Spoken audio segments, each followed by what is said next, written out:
एक छोटा सा कमरा है, मान लीजिए एक छोटा सा किसी ने जो है गरीब आदमी ने एक रूम बनाया हुआ है, उसको कमरा बोलेंगे, मकान बोलेंगे, कोठी बोलेंगे, बंगला बोलेंगे, क्या बोलेंगे? कमरा। कमरा। होम नहीं बोलेंगे उसको, नो सर। कोठी भी नहीं बोलेंगे, बेंगलो भी नहीं बोलेंगे, फ्लैट भी नहीं बोलेंगे। No sir. ईंट से मिलके बना है, ईंट है, मिट्टी है, सीमेंट है, सरिया है, इन्हीं चीजों से मिलके बनती है कोठी, यानी कि बड़ा सा स्ट्रक्चर बन गया। उन्हीं चीजों से मिलके फ्लैट बनता है, यानी चीज वही है अमीनो एसिड ही सबके अंदर, स्ट्रक्चर अलग अलग हो गई। फॉर एग्जाम्पल अमीनो एसिड की दिस इज विजिबल है आपको क्या? ये मेरे हाथ में क्या है? एक वायर है, यस। वायर है, ये अमीनो एसिड की चेन है, सिंगल चेन है, ठीक है? तो single chain of amino acid is called primary protein. सबसे पहले आपकी स्क्रीन थोड़ी सी ब्लर हुई है। ब्लर हो रही है? हाँ जी। Yes sir. Yes sir. अभी क्या सॉल्यूशन है? आज मुझे ना नेटवर्क की प्रॉब्लम लग रही है सर, या तो आपकी वो ऊपर से लेंस गंदा है या फिर नेटवर्क प्रॉब्लम है। नहीं सर, ठीक मेरे पास ठीक आ रहा है सर। सर आपकी आई थिंक ठीक आ रहा है। मेरे को क्योंकि ठीक आ रहा है। यहाँ पे ना। अभी बारिश का मौसम हुआ था कुछ देर पहले, तो जब बरसात हो जाती है तो उसके अंदर कुछ सिग्नल यस की सर, अब बिल्कुल समस्या साफ आ रहा है। अब बिल्कुल साफ आ रहा है। तो प्राइमरी, आपके पास बुक है, बुक पैरेलल खोल लीजिए, मैं आपको साथ के साथ बताता रहूंगा। बुक के अंदर पेज नंबर 10। अभी इसको आप डिटेल पढ़ना मत, बताऊंगा मैं, उसके बाद दोबारा स्टडी करेंगे, फिर मैं सारी चीजें एक्सप्लेन करता हुआ चलूंगा, ठीक है? तो पेज नंबर 10 पे है।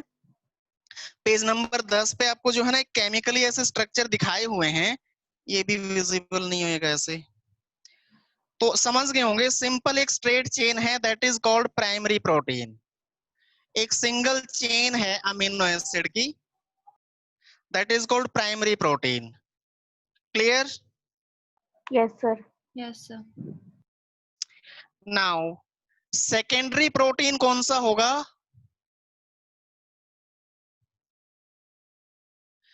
ये देखिए,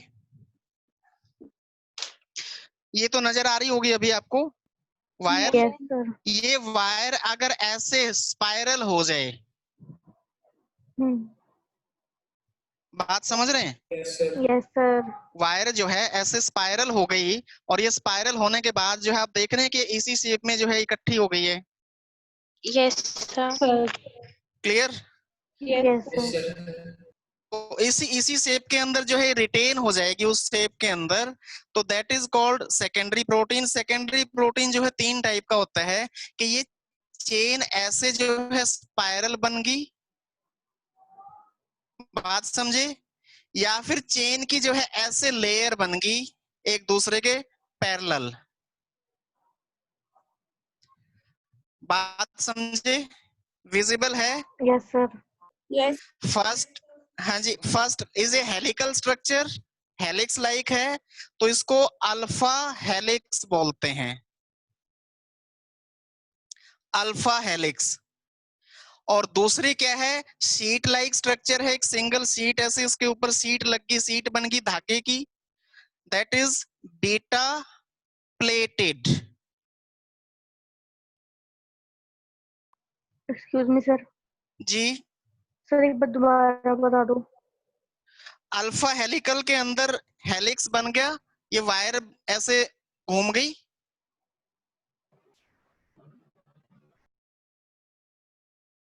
yes sir. This is like this, hmm. This is a helical structure, yes sir. Alpha helix, ठीक है? Yes sir. अब मान लेते हैं मैं इसको सीधा करके जो है एक लाइन ऐसे हो गई, फिर ये लाइन जो है मुड़ के ऐसे हो गई, समझे? फिर ये लाइन ऐसे मुड़ गई, मतलब एक ही चेन मल्टीपल लेयर्स में सिंगल सीट लाइक, ये 3 डायमेंशन स्ट्रक्चर नहीं बनी, 2 डायमेंशन में ही रही। ठीक है, Yes, sir. That is called beta pleated.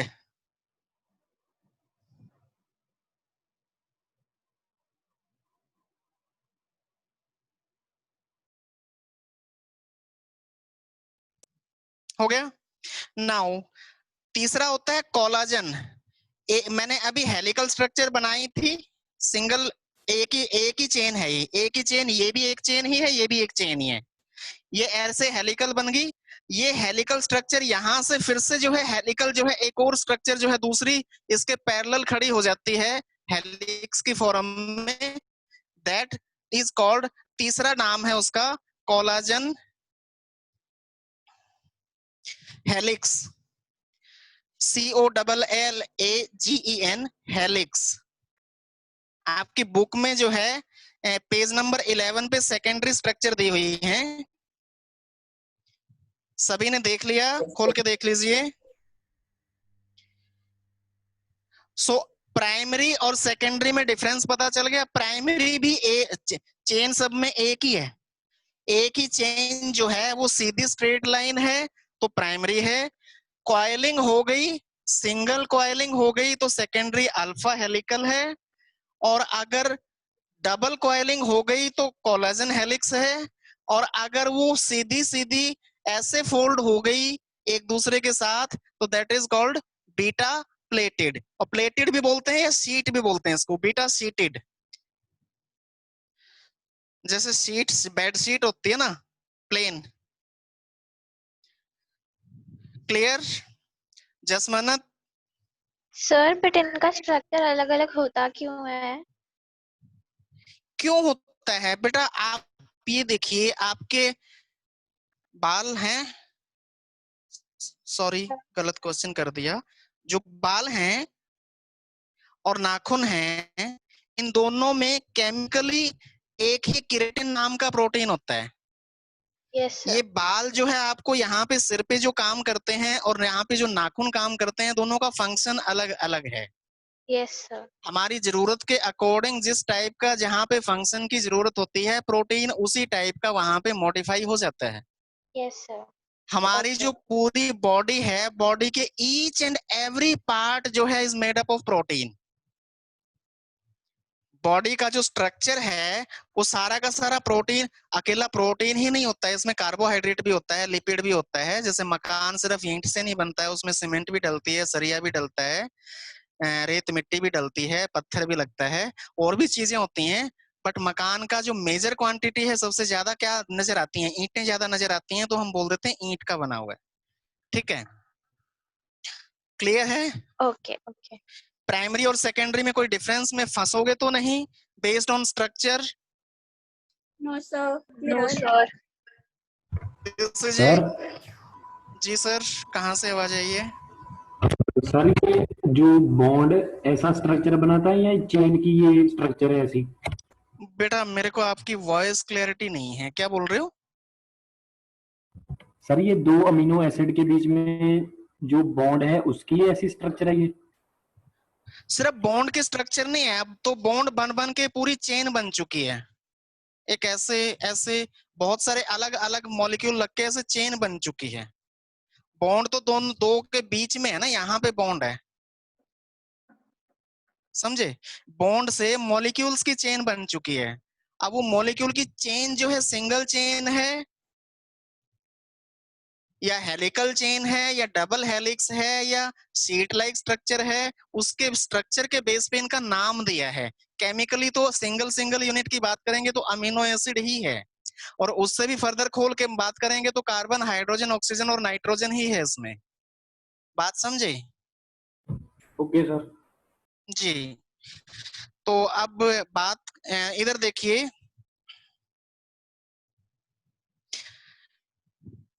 this single is what? Primary? Primary. Yes, sir. And this is Beta. Beta sheet. Beta plated. beta plated. Very good. 2 dimension है कि 3 dimension है? 2 dimension. 2 dimension है।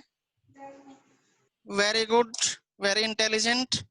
अब मैंने इसको fold कर दिया, एक सीट दूसरी सीट के ऊपर ओवरलैप हो गई, बात समझे? Yes. Yes, sir. फिर से फोल्ड कर दिया, थिकनेस बढ़ती जा रही है, फिर से फोल्ड कर दिया, थिकनेस बढ़ती जा रही है, फिर से फोल्ड कर दिया, यानी मल्टीपल लेयर्स। अब यहाँ पे लेयर्स मल्टीपल हो गई ना जसमनत? Yes, sir. लेयर्स मल्टीपल हो गई। Yes, sir. तो multiple layers of secondary protein, चाहे ये बीटा प्लेटेड हो, अल्फा हेलिक्स हो या कोलेजन हेलिक्स हो, that is called tertiary protein. Tertiary, TERTIARY, tertiary protein is the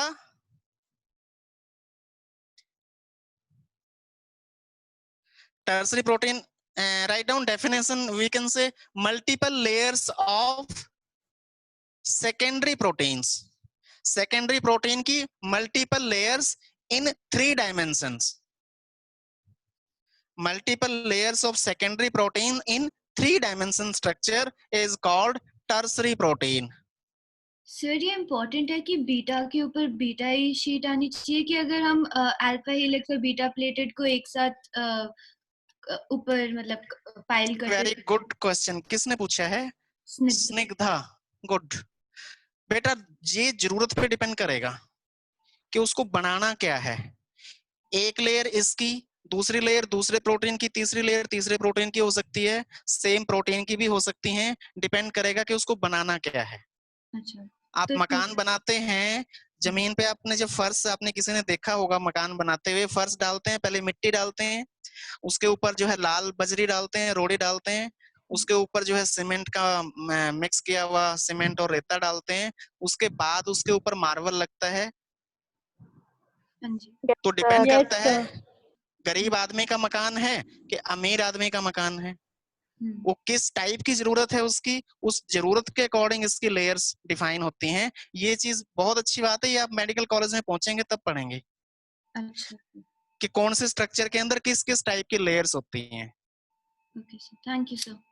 ji, tertiary protein हो गया। Yes, sir. Just minute, Yes, sir. अब you are the only one जो line पे मेरे साथ हैं, तो बाकी बच्चे नहीं हैं, तो मैं, मुझे लगेगा कि यही देख रहे हैं, जो देखना चाहते हैं सभी देख ही रहे होंगे। Very good Nancy, Sugan, Snigdha, Ujjwal, वाह वाह। इधर देखिए, इधर दिखाई दे रहा है, this is tertiary Yes, protein. sir. Yes sir.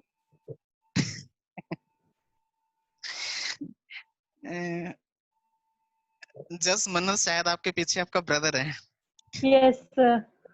ठीक है, उसको भी पढ़ने तो ध्यान से, अच्छी बात है, आगे फ्यूचर में उसके काम आएगा, डांटना नहीं है। ये टर्सरी स्ट्रक्चर है। Yes, sir. टर्सरी स्ट्रक्चर को सारे बच्चे इधर देख लो, मेरी तरफ देख लो, इसको ऐसे हाईली कंडेंस कर दिया, दबा दिया जोर से, कंडेंस हो गई structure. Yes, sir. Highly condensed structure of tertiary protein is called quaternary protein. Fourth is quaternary protein.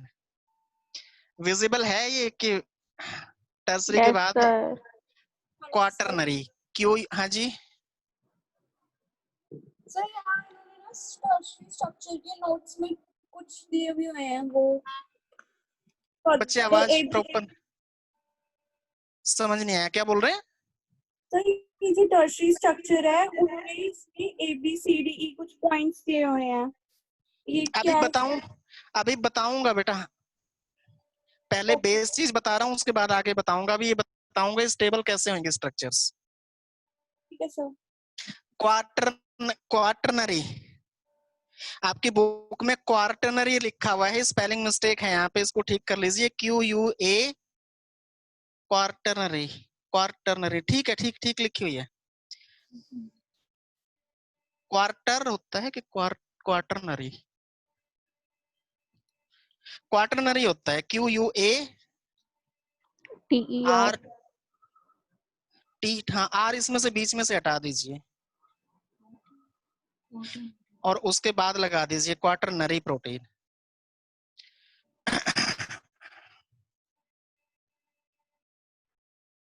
Quaternary protein, ठीक है। नाउ क्लियर हो गया। प्राइमरी, सेकेंडरी, टर्सरी और quaternary. Primary single layer, single only single thread. Secondary में आपको समझ आ गया beta pleated, alpha helix and collagen helix. और टर्सरी के अंदर मल्टीपल लेयर, थ्री डायमेंशन के अंदर, और थ्री डायमेंशन को हाईली कंडेंस कर दिया तो क्वाटरनरी प्रोटीन हो गया। क्लियर। क्वाटरनरी प्रोटीन का definition highly condensed. Highly condensed tertiary structure is called quaternary protein.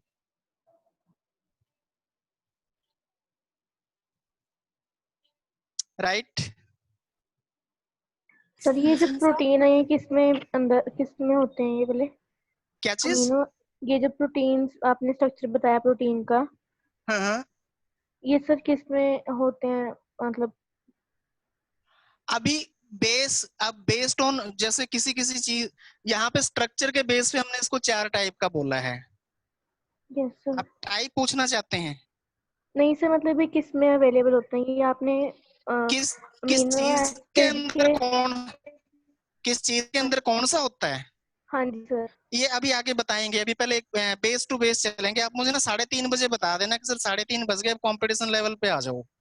तो पहले मैं आपको जो है ना बेसिक, क्योंकि आप लोग स्कूल अभी पढ़े नहीं है ये चीजें, अदरवाइज तो जो बच्चों को एक बार बेस चीज पता होती है फिर सीधा कंपटीशन पॉइंट ऑफ व्यू से बात करें तो इजिली आ जाता है।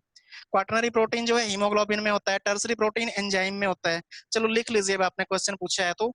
जो क्वाटरनरी प्रोटीन है हीमोग्लोबिन, ग्लोबिन प्रोटीन्स जो होते हैं, ग्लोब्युलिन्स प्रोटीन होते हैं उनके अंदर होता है। टर्सरी प्रोटीन जितने भी एंजाइम बनेंगे वो सारे के सारे टर्सरी प्रोटीन से बनते हैं।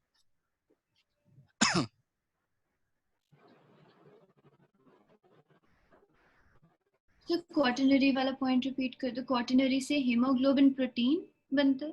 हीमोग्लोबिन नाम का प्रोटीन बनता है। अच्छा, हीमोग्लोबिन। हीमोग्लोबिन आपको सुना है हीमोग्लोबिन क्या हाँ होता जी, है? हमारे ब्लड में कैरियर। ब्लड का प्रोटीन इज ए हीमोग्लोबिन। अभी इसको ना आगे करेंगे, अभी पहले एक चीज और सुन लो। आप लोगों ने केमिस्ट्री के अंदर बॉन्डिंग पढ़ा है, बॉन्ड्स, केमिकल Yes. बॉन्ड्स किस Yes, किस sir. टाइप के होते हैं? कोवेलेंट बॉन्ड पढ़ा है, yes sir. Ionic, Ionic. Coordinate. Coordinate और हाइड्रोजन बॉन्ड पढ़ा है? No, Uh, sir. नहीं सर, अभी नहीं पढ़ा। नाम सुना है तो नाम सुना है हाइड्रोजन बॉन्ड। आयोनिक बॉन्ड सुना है। हाँ। आयंस के बीच में, और आयंस क्या होते हैं? कोई भी पॉजिटिव और नेगेटिव चार्ज का कोई भी एलिमेंट है तो जिसके ऊपर चार्ज है एलिमेंट के ऊपर, उनके बीच में जो बॉन्ड बनता है that is a ionic bond. Covalent, अभी इसकी ज्यादा डिस्क्रिप्शन में मैं नहीं जाऊंगा, सिर्फ एक हाइड्रोजन बॉन्ड की डेफिनेशन लिख लीजिए। Hydrogen bond is the bond formed between, hydrogen bond is the bond formed between hydrogen and more electronegative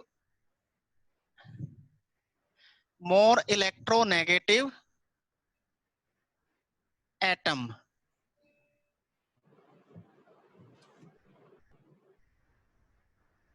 more electronegative atom जो है यहाँ पे नाइट्रोजन और ऑक्सीजन हमारे यूज के हैं, बाकी आपके केमिस्ट्री वाले टीचर बताएंगे।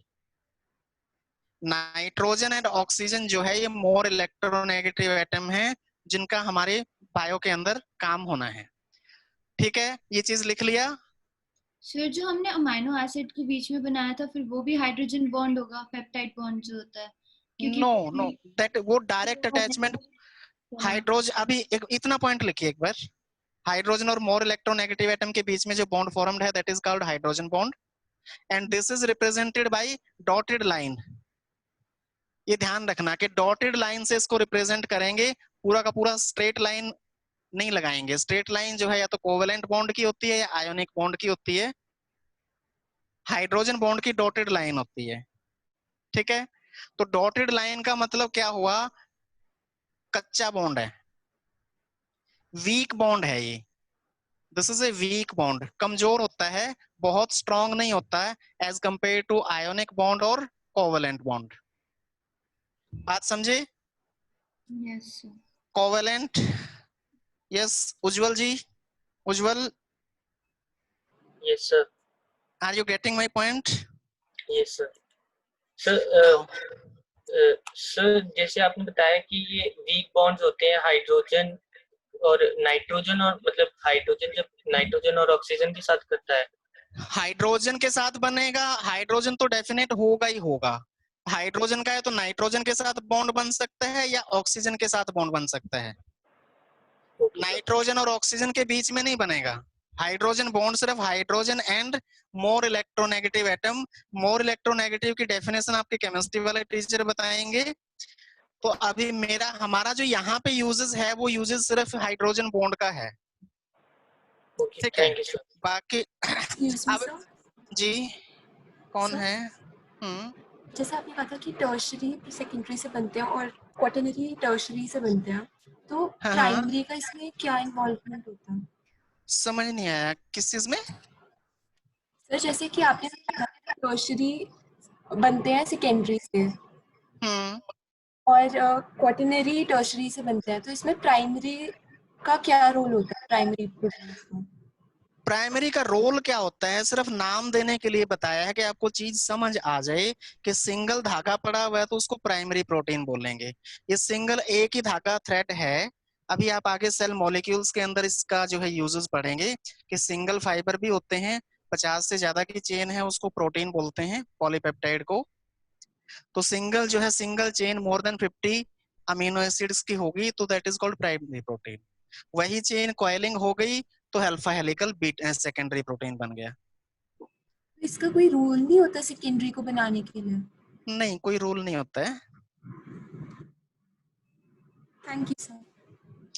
नाउ इसको मिटा दूं। आप सब लोगों ने अमीनो एसिड का स्ट्रक्चर देखा हुआ है। ये देखिए मैं जल्दी से बना देता हूँ। एक कार्बन है, सेंटर कार्बन, उस कार्बन के चारों तरफ एक तरफ COOH, इधर एल्काइल, इधर हाइड्रोजन और इधर अमीनो ग्रुप। यहाँ पे जो बॉन्ड देखेंगे आप, ये जो बॉन्ड बनाए गए हैं ये बॉन्ड क्या है? ये डॉटेड लाइन से रिप्रेजेंट नहीं किए हैं। आप लोग दिखाई दे रहा है सबको? डॉटेड लाइन से रिप्रेजेंट नहीं किए हैं। अब ये देखिए, मान लीजिए एक अमीनो एसिड ये है और जो है जब ये जैसे जैसे चेन बनी और चेन घूम के जो है आ गई और घूम के बनने से चेन जो है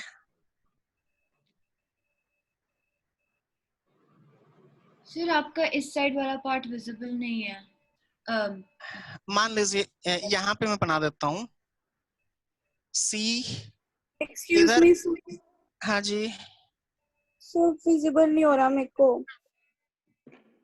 ये वाला तो आप लोगों को दिखाई दे रहा है? बाकी किसी को? अब दिख रहा है। दिख रहा है सर, दिख रहा है। Yes, sir. आप जो है ना अपना माइक ऑफ कर रखिए सभी। माइक आप ऑन करेंगे तो मैं जो है वो बच्चे के बोलने वाले की उसमें आ जाएगी स्क्रीन। या मेरे को आप ना पिन कर लीजिए, आपके उसमें जो है एक ऑप्शन होती है, डॉटेड लाइन बने होंगे तो मैं उस पर क्लिक करेंगे जहां मेरी पिक्चर वीडियो है, उस पर क्लिक करेंगे तो एक पिन की ऑप्शन आएगी, पिन दिस। तो सिर्फ मेरी ही वीडियो आपके सामने डिस्प्ले होगी, किसी भी बोलने वाले की डिस्प्ले नहीं होगी। ठीक है,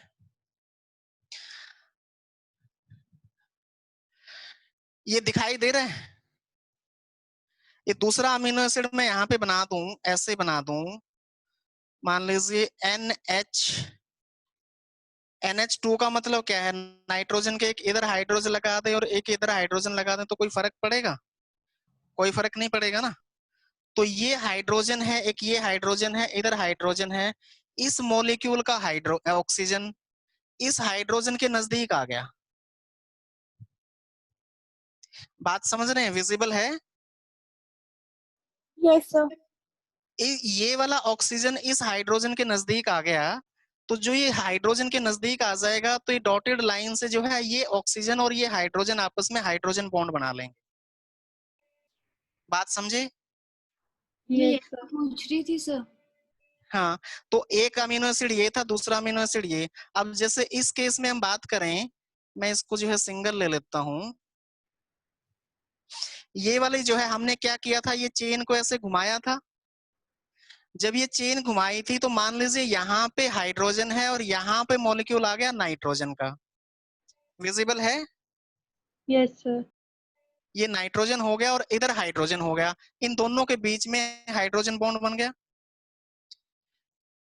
यहाँ पे हाइड्रोजन आ गया, यहाँ पे ऑक्सीजन आ गया, इसके और इसके बीच में हाइड्रोजन बॉन्ड बन गया।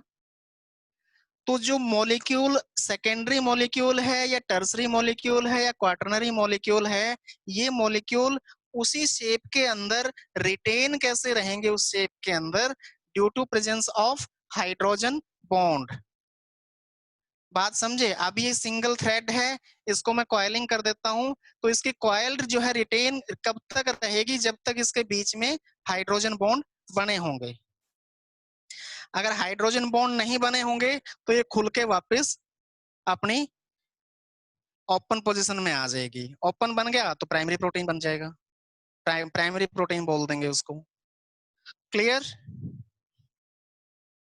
Yes sir. अब किसी भी बच्चे को ये एक सेकंड, किसी भी बच्चे को ये चीज परेशानी है कि ये प्राइमरी प्रोटीन क्यों है, क्योंकि इसमें हाइड्रोजन बॉन्ड नहीं है, ये सेकेंडरी ऐसी स्टेबल कैसे होंगी, यहाँ पे बीच में जो है मॉलिक्यूल्स के हाइड्रोजन बॉन्ड स्टेबल करके रखेंगे उसको, चाहे ये स्ट्रक्चर हो या ये स्ट्रक्चर हो, कि यहाँ पे मान लीजिए यहाँ पे नाइट्रोजन है और यहाँ पे हाइड्रोजन है, तो ऐसे स्ट्रक्चर जो है स्टेबल हो जाएगी, इन दोनों के बीच में ऐसे हाइड्रोजन बॉन्ड बन जाएगा। क्लियर? Yes sir. तो सभी जो है सभी हाइड्रोजन बॉन्ड जो है इसके अंदर, एक मॉलिक्यूल के अंदर जगह जगह पे बहुत सारे हाइड्रोजन बॉन्ड बन जाएंगे। आपके पेज नंबर 11 के ऊपर आप देखेंगे तो जो ये स्ट्रक्चर आपको खोल के दिखाई हुई है, हेलिक्स, हेलिक्स वर्ड के साथ ना एक बॉक्स बना हुआ है, उसमें अल्फा वर्ड लिख लीजिए। पेज नंबर 11 पे जो हेलिकल स्ट्रक्चर बने हुए हैं उसके नीचे खाली बॉक्स है मेरे पास, आपके पास पता नहीं है कि नहीं है। तो इसको जो है क्या करेंगे, अल्फा वर्ड लिख लेंगे इसमें, अल्फा हेलिक्स। तो यहाँ पे आप मॉलिक्यूल के अंदर देख पा रहे हैं हाइड्रोजन बॉन्ड किस किस के बीच में दिखाया गया है, नाइट्रोजन के या ऑक्सीजन के साथ हाइड्रोजन का, मतलब हाइड्रोजन का ही बॉन्ड बनेगा या तो नाइट्रोजन के साथ या ऑक्सीजन के साथ। क्लियर है? Yes sir. उसके बाद आप टर्सरी स्ट्रक्चर की प्रोटीन का जो है स्ट्रक्चर नहीं दिखाया हुआ, टर्सरी क्वाटरनरी प्रोटीन के अंदर दिखाया हुआ है, पेज नंबर 12 पे देखेंगे तो जो क्वाटरनरी प्रोटीन है, इस क्वाटरनरी प्रोटीन के अंदर हाइड्रोजन बॉन्ड बना के दिखाए हुए हैं। और बेटा ये डॉटेड लाइन कर लेना इसको, हाइड्रोजन बॉन्ड जहाँ पे अच्छे वैसे डॉट 2 हाइफन लगे हुए हैं, समझ गए होंगे hydrogen bond. Clear? Yes sir. तो जो टर्सरी स्ट्रक्चर है, अभी ये देखिए, इसको जो है अगर मैं छोड़ दूं तो ये खुलता चला जाएगा, है ना, ऑटोमेटिक ये खुलता चला गया क्योंकि इसके बीच में हाइड्रोजन बॉन्ड नहीं बने हुए थे। तो हाइड्रोजन बॉन्ड जो बने होते हैं, हाइड्रोजन बॉन्ड वो उसको जो है बहुत ज्यादा स्ट्रॉन्ग भी नहीं होते, लेकिन इतने होते हैं कि उसके स्ट्रक्चर को वो रिटेन करके रख सकें, उसको जो है नॉर्मल पोजीशन में रख सकें। ठीक है, जिस पोजीशन में। अब ये इस स्ट्रक्चर को अगर क्या करेंगे, मान लीजिए इसके अंदर जरा छोटे छोटे मैंने धागे से जो स्लाइड धागा इसके अंदर बांध दिया, ठीक है, तो जो स्लाइड धागा, अगर थोड़ा सा धागा हमने इसके बीच में जो है हर एक उसको लेयर को स्टेबल करने के लिए बांध दिया और ये लेयर स्टेबल हो गई, जब मैं उसको उठाऊंगा तो लेयर जो है वो एक दूसरे के साथ इंटैक्ट रहेंगे। ठीक है, और अगर ज्यादा फोर्स लगा दूंगा तो लेयर पहले वो हल्के धागे जो बांधे हैं वो टूट जाएंगे। यानी कि जो हाइड्रोजन बॉन्ड है, अगर उसको कोई भी ज्यादा एनर्जी किसी भी सेंस में, चाहे रेडिएशन की फॉर्म में, हीट की फॉर्म में, कोई केमिकल की फॉर्म में, किसी भी फॉर्म में उसको एक्स्ट्रा एनर्जी दे दी जो उसकी सहन शक्ति से ज्यादा है, तो वो एनर्जी उसको क्या कर देगी, सबसे पहले हाइड्रोजन बॉन्ड को ब्रेक करेगी। तो हाइड्रोजन बॉन्ड को ब्रेक कर देगी तो उसका स्ट्रक्चर जो है चेंज हो जाएगा। बात समझे? प्रोटीन का जो नेचुरल स्ट्रक्चर है, चाहे वो सेकेंडरी प्रोटीन है, टर्सरी प्रोटीन है या क्वाटरनरी प्रोटीन है, हाइड्रोजन बॉन्ड की प्रेजेंस में जितनी भी उसकी जो नेचुरल स्ट्रक्चर है, उसको अगर डिस्टर्ब करने के लिए कोई भी एनर्जेटिक कोई भी कंपाउंड दे दिया हमने, तो हाइड्रोजन बॉन्ड ब्रेक हो जाएगा और ब्रेक होने से उसका स्ट्रक्चर जो है स्ट्रक्चर का, सुनिए ध्यान से, स्ट्रक्चर का नेचर चेंज हो जाएगा, स्ट्रक्चर का, ओरिजिनल स्ट्रक्चर का नेचर चेंज हो जाएगा, that is called denaturation of protein. Write down, denaturation, DE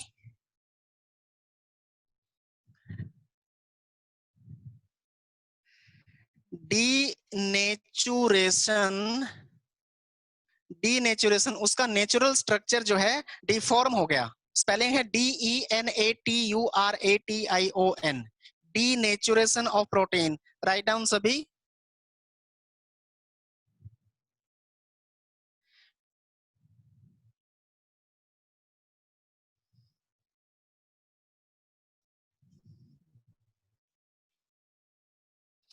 जब हो जाए तो बताना।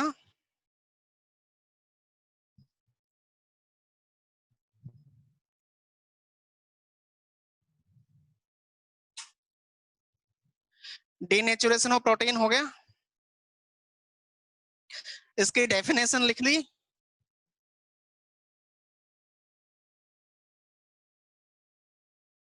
Deformation of natural protein is called denaturation protein. Deformation of natural structure is called denaturation of protein, either by chemical substance or by heat or by any other energetic compound. Physical, temperature, thermal या chemical, किसी भी वजह से उसका protein denature हो जाए। Denaturation of protein का example आपको बताऊं एक क्या है, बताऊं? Yes sir. एग कच्चा आप लोगों ने सबने देखा होगा। उस एग को जब हम बॉयल कर देते हैं तो हीट देते हैं, गर्म करते हैं, तो बॉयल के जो कच्चा अंडा होता है उसके अंदर वो semi solid and liquid form में जो है वो स्ट्रक्चर होता है। उसको जब हीट दे देते हैं तो एकदम से सॉलिड स्ट्रक्चर होता है, वो कंडेंस हो जाते हैं, उसके हाइड्रोजन बॉन्ड ब्रेक हो जाते हैं और मॉलिक्यूल एकदम हाईली कंडेंस हो जाता है। तो that is called egg is the 100% protein. Egg जो होता है वो प्रोटीन स्ट्रक्चर होता है, तो वो प्रोटीन जो है क्या हो गया, डीनेचर हो गया। ठीक है, इसके एग्जाम्पल आप एग्जाम्पल में लिख सकते हैं कि egg, boiling of egg is denaturation of protein. उसके बाद जो है दूसरी चीज आती है renaturation. Renaturation RE, renaturation of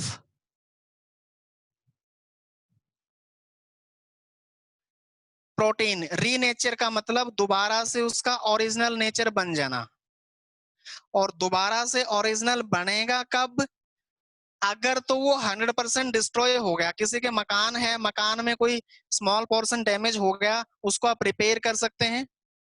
अगर वो पूरा का पूरा डैमेज हो गया तो रिपेयर नहीं होगा। इसी तरह से जो प्रोटीन है, प्रोटीन के अंदर अगर कुछ अमाउंट हाइड्रोजन बॉन्ड ब्रेक हो जाते हैं तो वो दोबारा से हाइड्रोजन बॉन्ड बन सकते हैं। दोबारा से हाइड्रोजन बॉन्ड जो है किस सेंस में बनेंगे, वो हाइड्रोजन और मोर इलेक्ट्रोनेगेटिव एटम फिर से जो है दोबारा वापस उसी उसके नजदीक आ जाएंगे, और नजदीक आते ही ऑटोमेटिक हाइड्रोजन बॉन्ड बन जाएगा। ठीक है, so renaturation of protein is the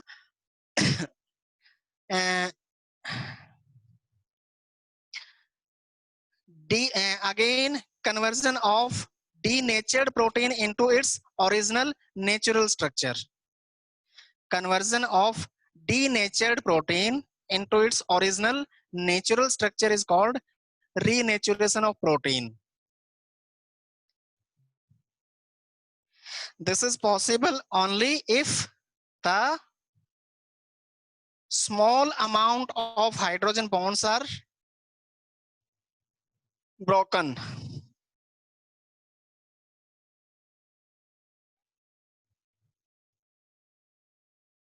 clear हो गया?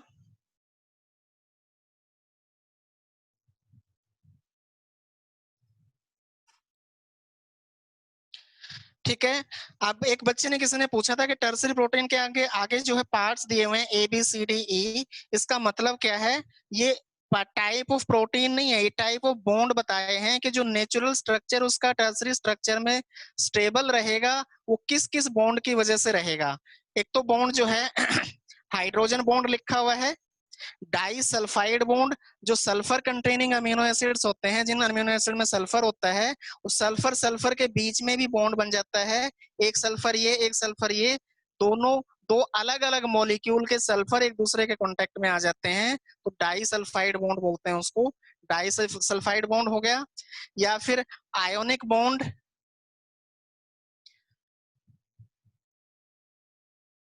एक होता है वेंडर वॉल फोर्स, जो ऊपर जो लिखा हुआ है डी ऑप्शन के अंदर है, यहाँ पे वेंडर वॉल इंटरेक्शन, और इससे ऊपर जो है ना पैसेज के अंदर भी, इससे ऊपर जो टर्सरी स्ट्रक्चर का पैसेज है, इसमें हाईलाइट की हुई है, बोल्ड किया हुआ है, लास्ट में देखेंगे VANDER इकट्ठा लिखा हुआ है, इसको अलग कर दीजिए।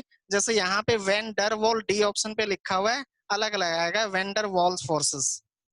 ये चीज आप इसके डिटेल केमिस्ट्री के अंदर पढ़ेंगे, ठीक है। एक होता है hydrophobic bond, hydrophobic, hydro means water and phobic means, phobia means डर। आप लोगों में से किसी को वाटर से डर लगता है? No sir. किसी को भी नहीं लगता? तो वाटर से, वाटर लविंग है तो हाइड्रोफिलिक है। कुछ बच्चे होते हैं ना जानबूझ के बाथरूम में घुसते हैं, जब छोटे होते हैं कि चल मुझे नहाना है, बाथरूम में घुस के जो है पानी से बड़ा प्यार करते हैं, दैट आर हाइड्रोफिलिक। और फिर सर्दियां आ जाती हैं, कुछ बच्चे होते हैं नहीं नहाना, वो भाग जाते हैं बाथरूम से भी, दैट आर हाइड्रोफोबिक, ठीक है। तो हाइड्रोफोबिक बॉन्ड होता है जो है इसके अंदर, जैसे क्वाटरनरी प्रोटीन जो दिया हुआ है, क्वाटरनरी प्रोटीन का जो स्ट्रक्चर दिया हुआ है नीचे, यहाँ पे जो एक एस शेप जो फर्स्ट स्ट्रक्चर है, इसमें लिखा हुआ हाइड्रोफोबिक बॉन्ड। ये हाइड्रोफोबिक के जो केमिकल अमीनो एसिड हैं, वो अमीनो एसिड जिधर भी वाटर हो उस वाटर से अवे हो जाएं। बात समझे? कि मान लीजिए इधर वाटर है, इधर ये इसका ये पोर्शन देखिए, पूरा एक अमीनो एसिड है, इसका ये वाला एंड हाइड्रोफोबिक है, दिखाई देख पा रहे हैं? दिस इज हाइड्रोफोबिक, ये ब्लैक वाला जो पार्ट है दिस इज हाइड्रोफोबिक। तो पानी इधर आएगा तो ऑटोमेटिक ये इधर चला जाएगा, पानी इधर गया तो ऑटोमेटिक ये उसके अवे हो जाएगा, अपोजिट हो जाएगा, दैट इज कॉल्ड हाइड्रोफोबिक। जिधर भी वाटर होगा उसके अपोजिट हो जाएगा, that is called hydrophobic. Clear? Right. कोई भी बच्चा अब पूछना चाहता हो primary secondary tertiary quaternary protein के अंदर क्या डिफरेंट है?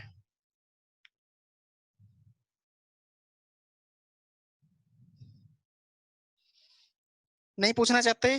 Thank you very much.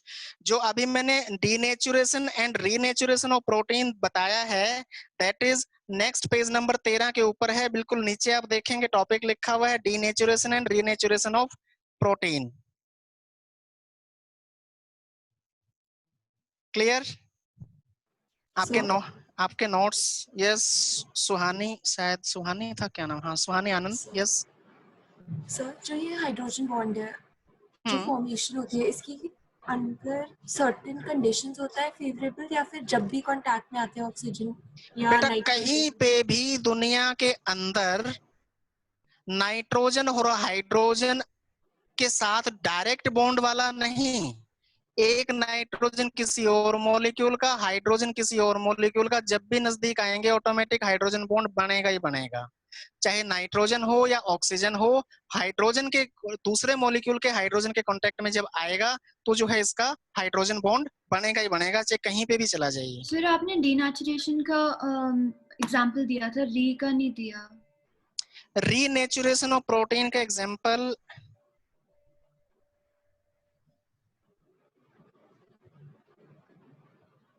बताना तो मैंने आगे था, आप पूछ लेते हो, आप जो है बड़े यंग बच्चे हो ना, तो बहुत दिमाग जल्दी फास्ट भाग जाता है, जल्दी ज्यादा सोच लेते हो, तो मैं थोड़ा सा लेट सोच पाता हूँ। रीनेचुरेशन ऑफ प्रोटीन का एग्जांपल एक तो होता है, आप लोगों को आप पूछने वाला कौन है? Snigdha Saran, yes okay. Snigdha, you are vegetarian और non vegetarian? Eggitarian? Non vegetarian. That means egg भी आप लेते होंगे। हाफ फ्राई एग सुना है आपने? कभी नहीं खाया होगा।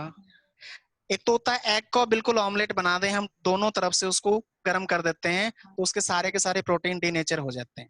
अच्छा एक होता है एग को जो है तवे के ऊपर, अब मैं इतनी अच्छी रेसिपी आपको बताऊंगा। अच्छा, वो तवे के जो फॉरेनर्स बनाते हैं वो एग का योग होता है। एक तरफ से वो कच्चा रहता है, हाँ तवे के ऊपर डाल देते हाँ हैं, नीचे से पक जाता है, ऊपर से कच्चा रहता है। हाँ जी हाँ तो जी। उसके अंदर जो अपर पोर्शन है वो हल्का गर्म होता है। हल्का गर्म होने की वजह से क्या है, उसके अंदर प्रोटीन के जो हाइड्रोजन बॉन्ड हैं वो एक बार ब्रेक हो जाते हैं और कुछ देर के बाद फिर वो वापस जो है नॉर्मल रिटेन हो जाते हैं उसके अंदर।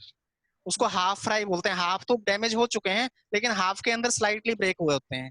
तो वो जो है डॉक्टर बताएंगे आपको कि आपको हाफ फ्राई खाना चाहिए कि नहीं खाना चाहिए। वो आपके जो है शरीर के ऊपर डिपेंड करता है। कुछ किसी को दिया जाता है, किसी को नहीं दिया जाता, डिपेंड करता है उसके नाइट्रोजन कंटेंट बॉडी के अंदर कितनी रिक्वायरमेंट है। दूसरा एग्जाम्पल होता है, अभी जो है इससे आगे आना था ये एग्जाम्पल, इससे आगे क्या था कि जो एंजाइम होते हैं, एंजाइम बताया मैंने प्रोटीन से बने होते हैं, टर्सरी प्रोटीन से बने होते हैं। टर्सरी प्रोटीन से जो एंजाइम बनेंगे वो एंजाइम का मतलब आप समझ चुके हैं, उसके अंदर भी हाइड्रोजन बॉन्ड होंगे। उस हाइड्रोजन बॉन्ड के अंदर टर्सरी प्रोटीन का जो एंजाइम है, एंजाइम के अंदर हाइड्रोजन बॉन्ड होंगे। उसको टेम्परेचर बढ़ा दिया, जैसे हमारी बॉडी के अंदर ऑलमोस्ट जो है बॉडी का जो कंट्रोल है ज्यादातर एंजाइम के थ्रू होता है। हमारी बॉडी के अंदर जो केमिकल रिएक्शंस होती हैं वो ऑलमोस्ट रिएक्शन एंजाइम उनको ऑपरेट करता है, फास्ट करता है या स्लो करता है। अब जब शरीर में अगर कोई इन्फेक्शन हो जाता है, मान लीजिए कोई भी बैक्टीरिया अंदर एंटर कर गया, तो बैक्टीरिया जब जैसे एंटर करता है तो हमारी बॉडी में ऑटोमेटिक सिस्टम लगा हुआ है। बैक्टीरिया के अंदर भी एंजाइम है। बैक्टीरिया के एंजाइम और हमारे एंजाइम नॉर्मल, हमारा बॉडी टेम्परेचर 37 डिग्री होता है ना, हमारा बॉडी का नॉर्मल टेम्परेचर 37 डिग्री होता है। 37 डिग्री पे जो है वो मैक्सिमम प्रोलिफरेशन होता है। प्रोलिफरेशन मीन सेल डिवीजन उसका मैक्सिमम होता है, या मैक्सिमम एफिशिएंटली हमारे एंजाइम काम कर सकते हैं, बैक्टीरिया के एंजाइम काम कर सकते हैं। तो हमें टेम्परेचर होता क्यों है बॉडी के अंदर, कभी भी टेम्परेचर राइज इसलिए होता है कि अंदर कोई डैमेज करने वाली चीज है, उसका टेम्परेचर भी बढ़ जाए और उसके एंजाइम डीएक्टिवेट हो जाएं। जैसे ही बैक्टीरिया के टेम्परेचर बढ़ जाएगा, बैक्टीरिया के एंजाइम डीएक्टिवेट हो जाएंगे। बैक्टीरिया का साइज हमारी बॉडी के कंपैरेटिव बहुत माइन्यूट होता है, छोटा होता है, जिसकी वजह से बैक्टीरिया का एंजाइम जल्दी डैमेज हो जाता है।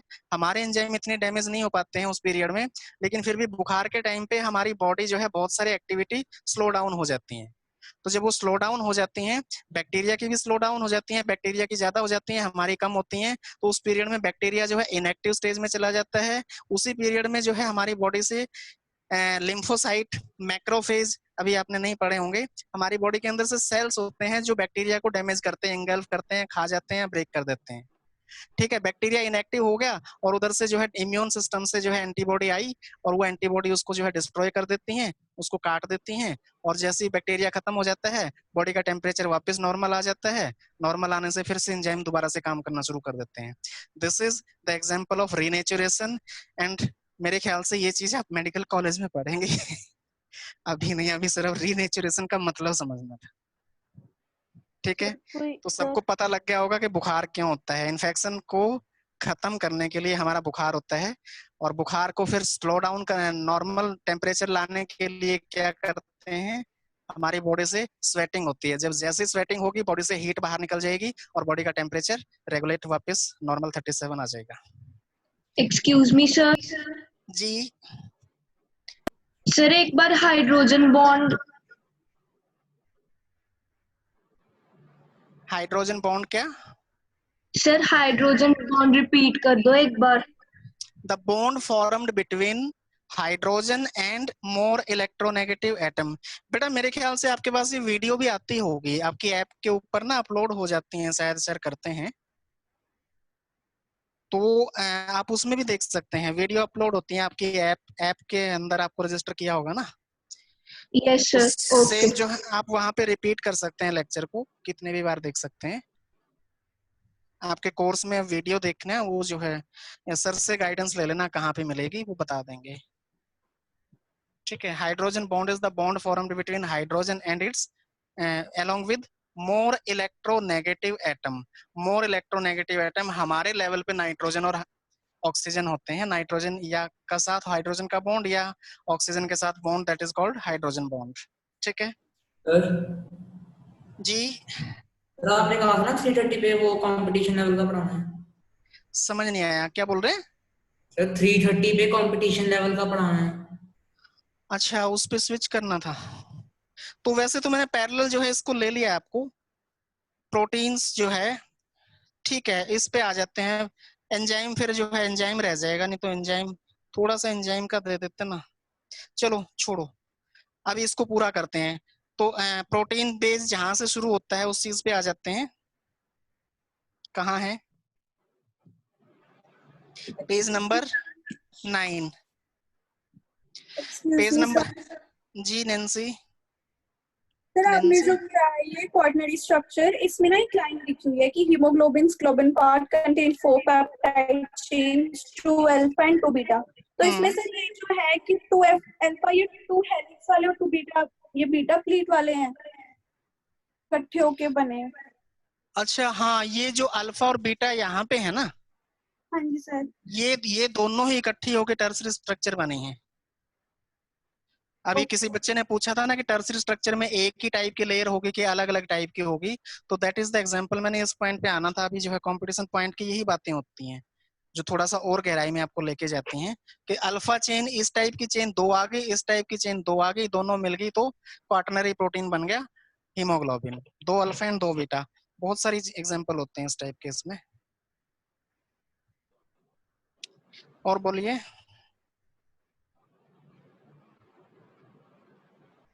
बस, किसी को कुछ नहीं बोलना। Okay, now page number 9। एक मिनट में एक बार सुनो मेरी बात। मैंने आपको जो है प्रोटीन के बारे में बता दिया, उनका स्ट्रक्चर के बेस पे जो है क्लासिफिकेशन बता दिया। उसके बाद मैंने डीनेचुरेशन ऑफ प्रोटीन बता दिया, properties of protein. Properties of protein जो है वो सारी की सारी प्रॉपर्टी जो है अभी आप बताऊंगा, उसको सभी को इकट्ठा करके बताऊंगा। इससे अगले पेज पे आ जाइए, classification of protein based upon shape, page number 14।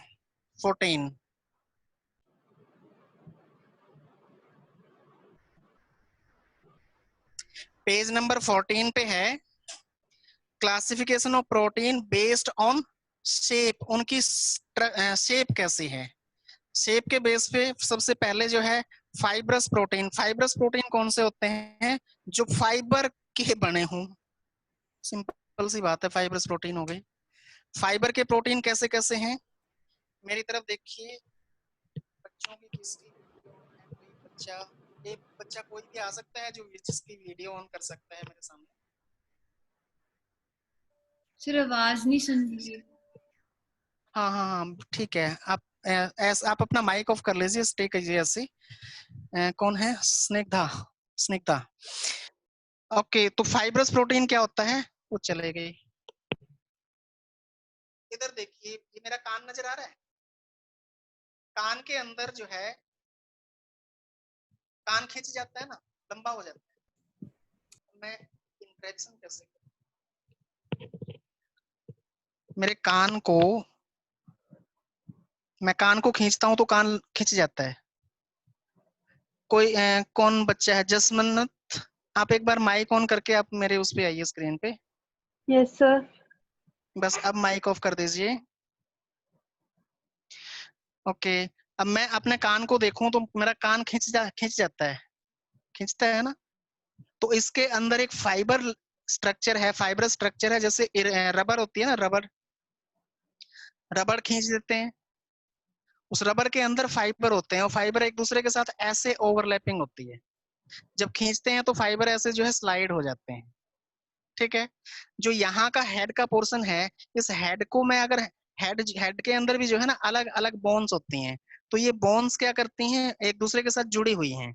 इन जो बोन जुड़ी हुई हैं उनके बीच में भी फाइबर होते हैं, तो वो फाइबर बिल्कुल स्टिफ हैं।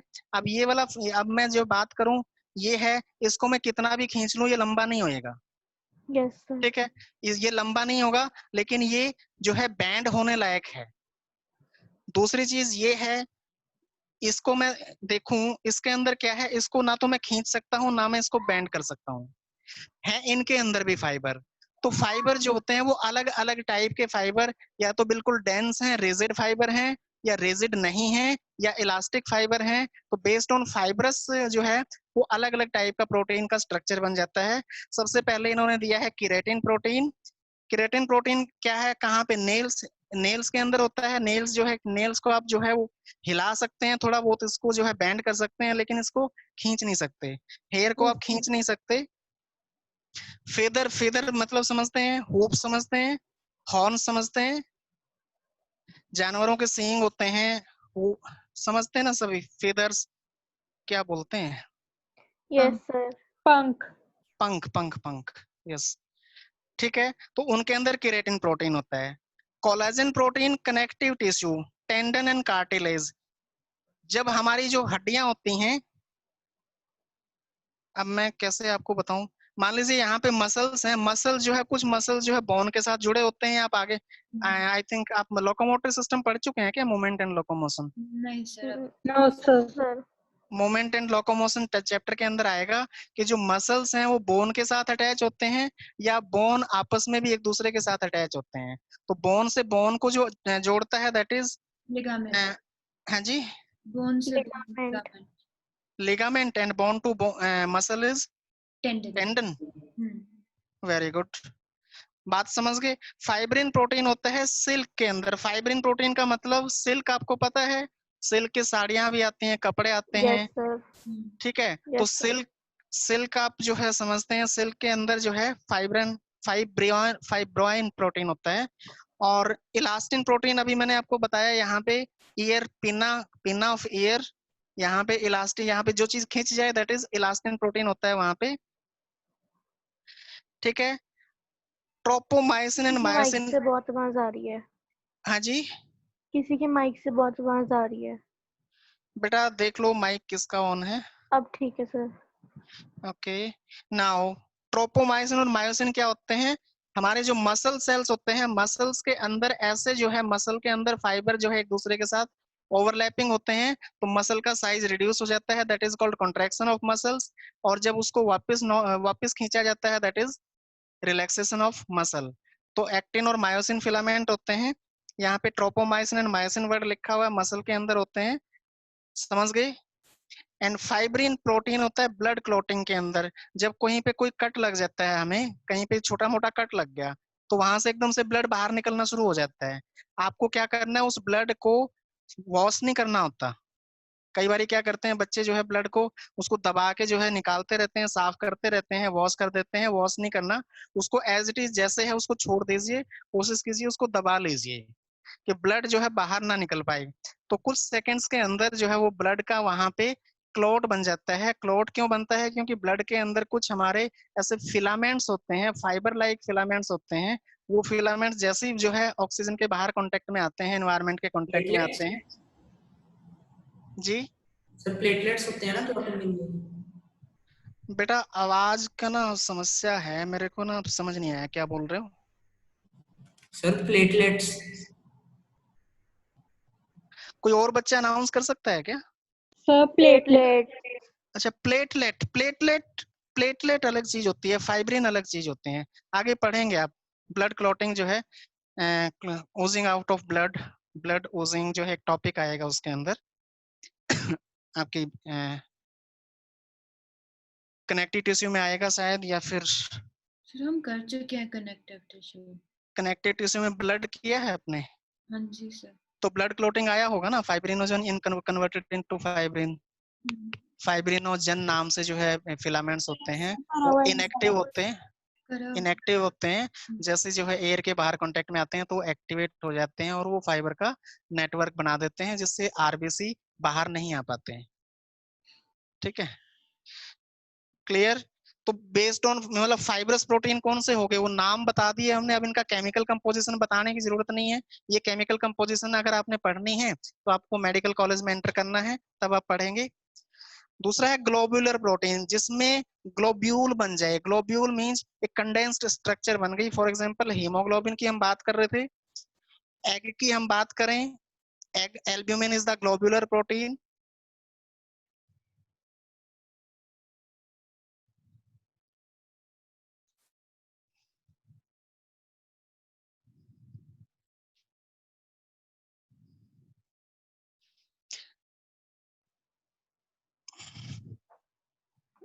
सर आपकी ऑडियो नहीं आ रही। मैं बोल ही नहीं रहा था, मैंने बोला ही नहीं, मैं चीज ढूंढ रहा था। ये एक फाइबर है, फाइब्रस प्रोटीन है या क्रोमोसोम है, क्रोमेटिन फाइबर है, न्यूक्लियस के अंदर क्रोमेटिन फाइबर होता है। वो क्रोमेटिन फाइबर ना एक किसी ऐसे स्ट्रक्चर्स के ऊपर जो है ऐसे लिपट जाते हैं, ठीक है। तो ऐसे ऐसे स्ट्रक्चर्स होते हैं, ये हिस्टोन नाम का प्रोटीन होता है जिसके ऊपर जो है ये क्रोमोसोम अपना एक दूसरे के ऊपर लिपटे होते हैं। हिस्टोन के ऊपर क्रोमोसोम का थ्रेड जो है कॉइलिंग होता है। तो हिस्टोन वर्ड एक पीछे यूज हुआ था, आई थिंक अमीनो एसिड में यूज हुआ था कि कहाँ यूज हुआ था, तो वहां पे बात कर रहे थे हिस्टिडीन नाम से अमीनो एसिड होता है और histone is the protein molecule. तो स्मॉल प्रोटीन होता है, स्मॉल एक जो है स्फेरिकल स्ट्रक्चर होता है, उस spherical structure that is main for overlapping or condenses that will stable the chromatin fibers, ठीक है। क्रोमेटिन फाइबर को जो है स्टेबल करने के लिए वो जो है इसके अंदर होता है। तो यहाँ पे लिखा हुआ है हिस्टोन। सर 8 हिस्टोन्स को ओवरलैप करते हैं ना? क्या करते हैं? 8 हिस्टोन्स होते हैं ना?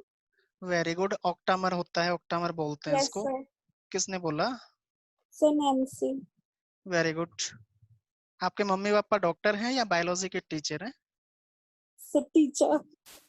बायो पढ़ाते हैं? नो सर, पर टीचर है वो। अच्छा अच्छा, फिर आप पढ़ चुके हैं, कहाँ पढ़ा आपने ऑक्टामर होता है? सर मेरे को ना वो जेनेटिक्स की बहुत इंटरेस्टिंग रहता है ना, जेनेटिक्स चैप्टर पढ़ने का, तो मैं वो पढ़ती रहती हूँ वो, तो उसने पढ़ा कमाल है, था। जेनेटिक्स तो +2 में है, अभी 12th क्लास में है। नहीं सर, पर हमारी 10th में ना एक टॉपिक था जीन्स में, तो फिर मेरे को वो हाँ, टॉपिक इंटरेस्टिंग लगा, तो मैंने उसकी सारी बुक्स पढ़ ली। क्या बात है, very good. Hope for thank the you sir. Best. +2 में जो है आपको सर बताएंगे, मैं तो हाँ थोड़े जी दिन के सर। लिए हूँ यहाँ पे, ठीक है। चलो, ऑक्टामर होता है, अभी बाकी बच्चों को टेंशन लेने की जरूरत नहीं है, आगे आपके सिलेबस में आएगा। कभी सोचो कि हमें तो पता ही नहीं है, इंटरेस्ट होता है, कई बार बहुत सारी चीजें आप लोगों को पता होंगी, मुझे नहीं पता है। तो सब जो है सबका अपना, जिस वक्त जो सीख ले उसके लिए वो डिफरेंट चीज हो जाती है। नाउ ग्लोबुलर प्रोटीन, ग्लोब्यूल का मतलब आप समझ गए होंगे, हीमोग्लोबिन है।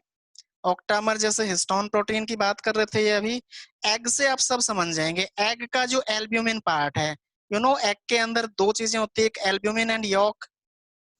यस, तो यस एग सर। एग के अंदर एल्ब्यूमिन एंड यॉक जो होता है, तो albumin is a globular protein, globule बन जाता है, ठीक है। और सीरम ग्लोब्यूलिन जो है हमारे बॉडी के अंदर जो एंटीबॉडी बनती हैं इम्यून सिस्टम के थ्रू, एंटीबॉडी बनती हैं, that are also globulin, immunoglobin, immunoglobulin बोलते हैं उनको, इम्यूनोग्लोब्यूलिन, ठीक है। आगे पढ़ेंगे आप, ये अभी टेंशन लेने की जरूरत नहीं है। ये चीजें सिर्फ अभी क्या है कि अभी आपको एक नाम आप सुन लेंगे ना, तो जब आगे की लाइफ में जब भी ये नाम यूज होंगे तो आपके लिए एक अलग डिफरेंट नहीं लगेगा। तो मकसद इसका यही होता है यहाँ पे कि नाम एक बार आप सुन लें, ठीक है। नाउ ग्लूटेलिन क्या होता है? जो अनाज हम खाते हैं, गेहूं खाते हैं, उसके अंदर जो प्रोटीन होता है, आप लोगों ने सुना होगा ना, अभी कुछ दिन पहले एक बड़ा न्यूज में चला था कि किसी कंपनी के, ब्रांड का नाम नहीं लूंगा मैं, किसी कंपनी के आटे के अंदर जो है प्लास्टिक मिलाया हुआ है जी, सुना था? Yes sir. फिर जो है सोशल मीडिया पे लोग जो है वो करने लग जाते हैं, ये देखिए जी हमने फलानी कंपनी का आटा लेके आए, आटा गूंदा और अब इस आटे को धोएंगे सर और ऐसी राइस में था टॉप एक भी बार। टैप के नीचे जो है उसको धोते रहते थे, तो लास्ट में क्या बचता था? एक स्मॉल क्वांटिटी जो है ऐसे फाइबर लाइक स्ट्रक्चर बच जाता था, तो बोलते थे प्लास्टिक है। अब उन लोगों को नहीं पता कि प्रोटीन होता है, हर एक चीज के अंदर प्रोटीन प्रेजेंट होता है उसकी स्ट्रक्चर को स्टेबल करने के लिए। तो वो जो है गेहूं के अंदर ग्लूटेलिन प्रोटीन होता है, ठीक है, ग्लूटीन बोलते हैं इसको। हीमोग्लोबिन आप लोग सब समझते हैं हीमोग्लोबिन क्या है। तो ये क्लासिफिकेशन बेस्ड अपॉन शेप जो है, बात समझ आ गई है, फिनिश हो गया है। बेस्ड अपॉन कंपोजिशन, कंपोजिशन मतलब केमिकल कंपोजिशन। केमिकल कंपोजिशन का मतलब क्या है? आपको पता है सूजी किस चीज से बनती है? सूजी, सूजी मतलब हलवा बनाते हैं जिससे। सेमोलिना। हाँ जी, semolina. Semolina. Sir wheat. Wheat. गेहूं की बनती है। आटा, सूजी, मैदा है गेहूं की ही चीज, ठीक है। अब सूजी बना के आपने उसमें घी डाल दिया, चीनी डाल दी, पानी डाल दिया, और जो भी काजू बादाम आपने डालने हैं सब कुछ डाल दिया, तो बन गया हलवा। यानी वही वीट, उसके अंदर फर्दर दूसरे केमिकल्स जो ऐड हुए, दूसरी चीजें जो ऐड हो गई, उस चीज के बेस पे उनके नाम अलग अलग होते चले गए, ठीक है। अगर आपने जलेबी बनानी है तो शायद उसमें भी एक दिन हमारे घर में बनी थी जलेबी, तो इसलिए मुझे पता है, वैसे एग्जैक्ट नहीं पता, बट मैदा बोलते हैं कि मैदे से बनती हैं। हाँ, भटूरे बनाए हैं तो भी मैदे से बनती हैं, रोटी बनाते हैं, पराठे बनाते हैं, लच्छा पराठा बनाते हैं, कुछ भी बनाते हैं। भूख लग जाएगी आप लोगों को ऐसे। तो based on chemical composition, chemical composition के अंदर एक चीज है सिंपल प्रोटीन। सिंपल प्रोटीन का मतलब सिर्फ और सिर्फ आपने आटे की रोटी बना के खा ली या सिर्फ गेहूं को बॉयल करके खा लिया, that is a simple protein. गेहूं गेहूं की बात नहीं, एग्जांपल के तौर पे बोल रहा हूँ कि जिसके that is made up of only and only amino acids. जो अमीनो सिर्फ अमीनो एसिड ही जिसमें होंगे, that are called simple protein. दूसरे को बोलते हैं कॉन्जुगेटेड प्रोटीन। कॉन्जुगेट का मतलब उसके साथ कुछ ना कुछ कंबाइन हुआ है। तो conjugated proteins are additional non amino acid added along in the protein that is called conjugated protein। और कॉन्जुगेटेड प्रोटीन का एग्जांपल जैसे इन्होंने दिया है, सबसे पहले न्यूक्लियो प्रोटीन। न्यूक्लियो प्रोटीन का मतलब है न्यूक्लियोटाइड। आप लोगों को सबको पता है न्यूक्लियोटाइड क्या होते हैं, डीएनए, आरएनए। अभी एक बच्चे ने बात की थी हिस्टोन ऑक्टामर है, 8 हिस्टोन के बंडल के ऊपर एक क्रोमोसोम का क्रोमेटिन फाइबर जो है लिपटा होता है। लिपटना मतलब समझते हैं ना, मैं हिंदी ज्यादा यूज करता हूँ तो क्या बोलेंगे इसको, wrapped around wrapped, yes yes yes, very good, wrapped around.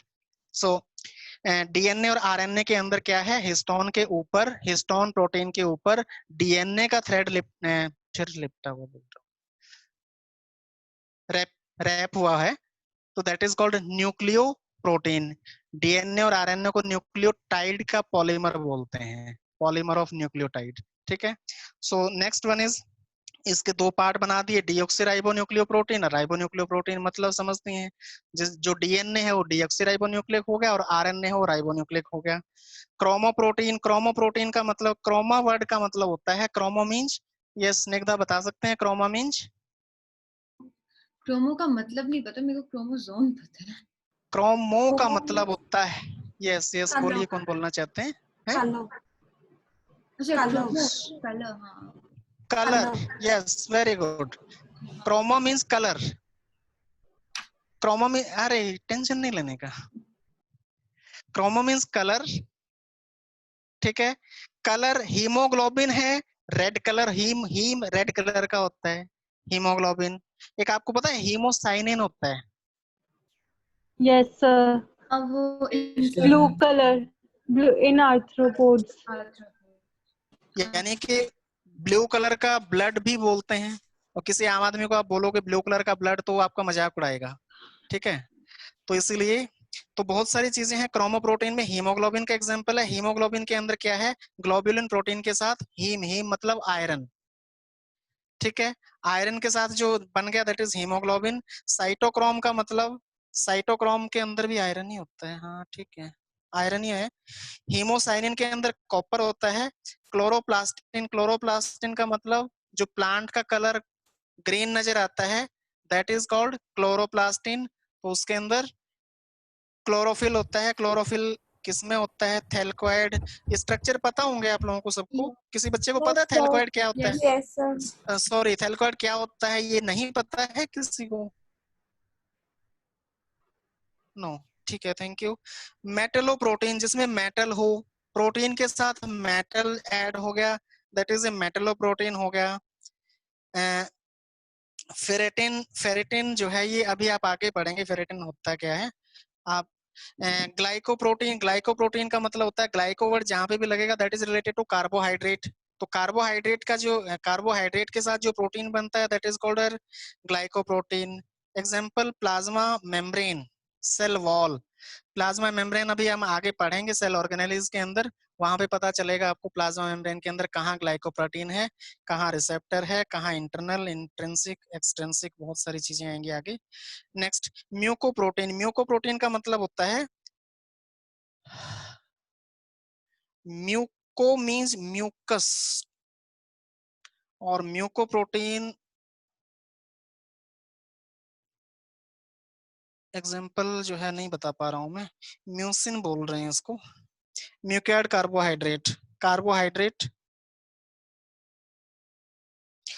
Lipoprotein, lipid इसके अंदर हो जाएगा। फॉस्फोप्रोटीन, फॉस्फोरस ऐड हो जाएगा।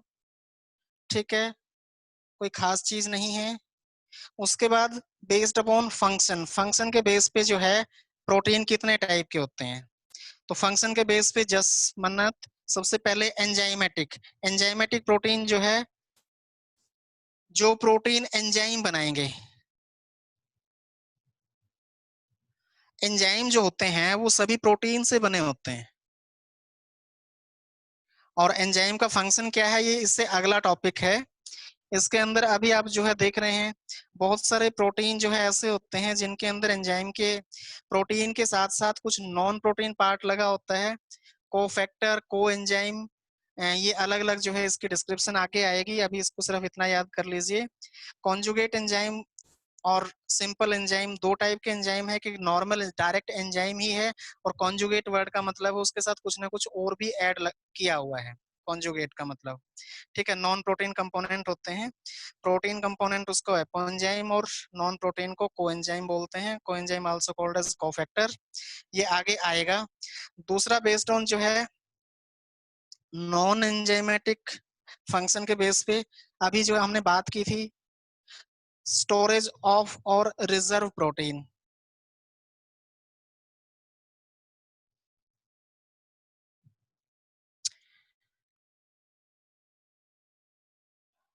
स्टोरेज प्रोटीन एग्जांपल जो है दैट इज एल्ब्यूमिन का एग्जांपल है, ग्लूटेलिन का एग्जांपल है, सीड्स के अंदर होता है। ग्लूटेलिन वर्ड जहां पे भी यूज होएगा आपको सबको पता है ग्लूटेलिन कहाँ मिलेगा, ग्रेन्स के अंदर मिलेगा।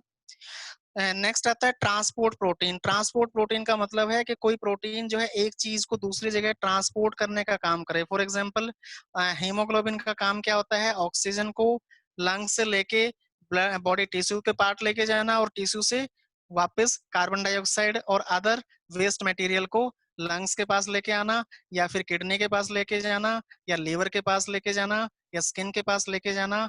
एक्सक्रीशन के अंदर आप ये चीज पढ़ चुके होंगे, ट्रांसपोर्टेशन रेस्पिरेशन के अंदर आप ये चीज पढ़ चुके होंगे, ऑक्सीजन कार्बन डाइऑक्साइड ट्रांसपोर्ट। ठीक है, तो ट्रांसपोर्ट प्रोटीन में जो है हीमोग्लोबिन का एग्जांपल है, अभी हम पढ़ चुके हैं हीमोग्लोबिन क्या है, हीमोसाइनिन का एग्जांपल है, blue colour blood. Serum albumin, serum albumin जो है फैटी एसिड और कैल्शियम के ट्रांसपोर्टेशन में काम करता है। अल्फा ग्लोबुलिन ट्रांसपोर्ट और थायरोक्सिन, थायरोक्सिन पता है क्या होता है? Yes sir. थायराइड ग्लैंड का हार्मोन।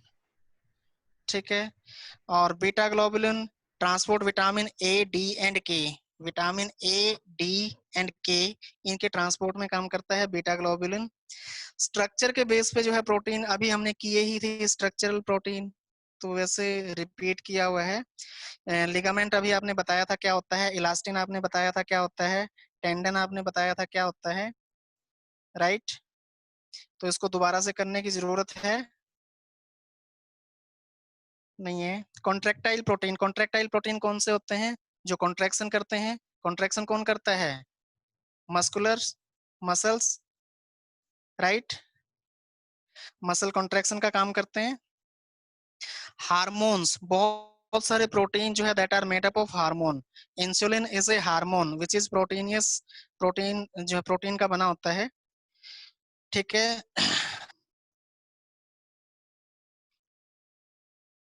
ग्लूकागोन, इंसुलिन डिटेल पढ़ चुके हो आप, इंसुलिन की डाइजेस्टिव सिस्टम में पढ़ा होगा आपने, पेनक्रियाज सेल से आइलेट्स ऑफ लैंगरहैंस से जो है निकलता है बीटा सेल से। तो यही चीज लिखी हुई है यहाँ पे। ACTH होता है adrenocorticotrophic hormone, ACTH, growth hormone, parathormone, ये सब हार्मोन जो है। एंडोक्राइन सिस्टम पूरा पढ़ा है क्या आप लोगों ने? नहीं सर, एंडोक्राइन नहीं किया। No sir. एंडोक्राइन नहीं है आपके सिलेबस में शायद, है ना? चलो ये सर करवाएंगे आपको। उसके बाद प्रोटेक्टिव प्रोटीन, प्रोटेक्टिव प्रोटीन का क्या होता है कि प्रोटेक्शन का काम करे। प्रोटेक्शन कौन करता है? सबसे पहले तो हमारी बॉडी के अंदर प्रोटेक्शन का काम क्या कौन करता है? एंटीबॉडी। एंटीबॉडी तो अंदर करती है, बाहर से प्रोटेक्ट क्या करता है? स्किन के अंदर, हमारा स्किन के अंदर प्रोटीन होता है तो हमें सनलाइट से इंटरनल ऑर्गन की प्रोटेक्शन करता है। हेयर जो है सिर पे, हेयर किस लिए होते हैं? ताकि हमारा जो दिमाग से जो हीट की रेगुलेशन है कि हीट ज्यादा लॉस ना हो जाए या ज्यादा हीट अंदर ना एंटर कर जाए, क्योंकि यहाँ पे हमारा सेंट्रल जो है नर्वस सिस्टम है, CNS है, जो ये नर्वस सिस्टम पूरा ब्रेन जो है, इसको ऑपरेशन के लिए एक नॉर्मल ऑप्टिमम टेम्परेचर चाहिए। ज्यादा टेम्परेचर हो गया तो एंजाइम डीएक्टिवेट हो जाएंगे, कम टेम्परेचर हो गया तो भी एंजाइम डीएक्टिवेट हो जाएंगे। ये चीज अभी आप आगे पढ़ोगे। एंजाइम जो है ना वो डीएक्टिवेट हो जाते हैं ज्यादा टेम्परेचर पे भी और कम पे भी। जब हम खाना फ्रीज में रख देते हैं, कोई भी खाने की चीज, एक ही चीज को आप आधी को बाहर रख दीजिए नॉर्मल टेम्परेचर रूम टेम्परेचर पे, एक को रख दीजिए फ्रिज के अंदर और एक को जो है बॉयल कर दीजिए। तीनों के अंदर आपको जो है 2 दिन बाद कंपैरिजन महसूस हो जाएगा। जो फ्रिज के अंदर रखा है उसका डीनेचर हो चुका है और वो एंजाइम डीनेचर होने की वजह से जो है वो कोई भी पैथोजन, बैक्टीरिया, फंगस या कुछ भी उसमें लगा होता है तो वो जो है मल्टीप्लाई ज्यादा नहीं कर पाता है, जिसकी वजह से वो खाना खराब नहीं हो पाता है। पर ऐसा नहीं कि आप जो है एक खाने को अगर 10 दिन, 15 दिन, 20 दिन भी रखेंगे तो खराब नहीं होगा। ठीक है, वो दूसरे को और कोई पैथोजन उसको डैमेज कर देगा। यानी कि फ्रीज में रखने से एंजाइम्स डीएक्टिवेट हो जाते हैं। ये बात वैसे आगे आएगी, अभी मैंने वैसे ही बोल दिया। प्रोटेक्टिव आप एंटीबॉडी बता ही चुके हैं, एंटीबॉडी होते हैं। आपके नाखून किस लिए होते हैं? लड़कियां नाखून ज्यादा तेज रखती हैं, लड़कों के नाखून कम होते हैं। बहुत सारे ऑर्गेनिज्म है उनके नाखून बहुत लंबे होते हैं, किसी के बिल्कुल छोटे होते हैं। वो डिपेंड करता है कि आप किस टाइप की प्रोटेक्शन के लिए नाखून, नाखून का जो है प्रोटेक्शन का काम होता है। कहीं किसी को चीज को पकड़ना है, ग्रिप करना है उसे। बहुत सारे जो है बर्ड्स आप देखेंगे उनके नाखून बड़े बड़े होते हैं तो नाखूनों के अंदर जो है अपने खाने को दबा के उड़ जाते हैं। ठीक है, तो नाखून का काम जो है प्रोटेक्शन का, ग्रिपिंग का कहीं पे यूज होता है, दैट इज। और क्या है इसके अंदर? हेयर का मैंने आपको बता दिया। हूफ, हूफ मीन्स क्या होता है? कोई बच्चा बता सकता है? हॉर्स के नीचे जो उनके हूव्स, हूफ बोला है ना? हाँ, हॉर्स के नीचे जो उनके पैर होते हैं, HOOF। हॉर्स के जो पैर होते हैं उसे हूव्स कहते हैं। और जो ऐसे सिर पे निकले होते हैं सींग, उनको क्या बोलते हैं? हॉर्न्स। हॉर्न्स। उसके बाद है toxin, bacteria. Toxins are mostly protein. Toxin, toxin मतलब जहर। सांप के अंदर जो, सांप जो, स्नेक जो होता है उसका जो वेनम होता है that is proteinaceous in nature. Protein मतलब प्रोटीन से बना होता है वो स्नेक का वेनम। डिप्थेरिया टॉक्सिन, रेसिन, ये जो है डिजीज से रिलेटेड हैं। और कुछ जो है ऐसे प्लांट के अंदर कांटे से निकले होते हैं, थॉर्न्स बोलते हैं। उनके अंदर प्रोटीन होता है, उससे क्या है कि कोई भी एनिमल उनको खाने की कोशिश करेगा तो कांटे उसमें चुभ जाते हैं, तो प्रोटेक्शन का काम करते हैं। और साथ के साथ उनके अंदर से कुछ पॉइजनस सब्सटेंस निकलता है, दैट पॉइजनस कोई भी चीज है, दैट इज कॉल्ड टॉक्सिन। ठीक है, नाउ अब ये सारी चीजें आप पढ़ चुके हो। सभी चीजों को कंबाइन करके आप इसके फंक्शंस ऑफ प्रोटीन बना सकते हैं। प्रोटीन के फंक्शन क्या हैं? यही फंक्शन जो अभी हमने पढ़े हैं यही फंक्शंस में कन्वर्ट हो जाएंगे। Clear? Yes sir. Yes sir. तो इसको आप कर लेंगे, सेम चीज रिपीट होंगी वहां पे। पढ़ के देखिए आप, जो है आपको पता लग जाएगा पढ़ के। मैं 2 मिनट थोड़ा सा पानी पी लेता हूँ, आप पढ़ के देखिए उसको।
हाँ जी। सो आप 4, 11, 13, 19, समझ नहीं आया क्या बोल रहे हैं।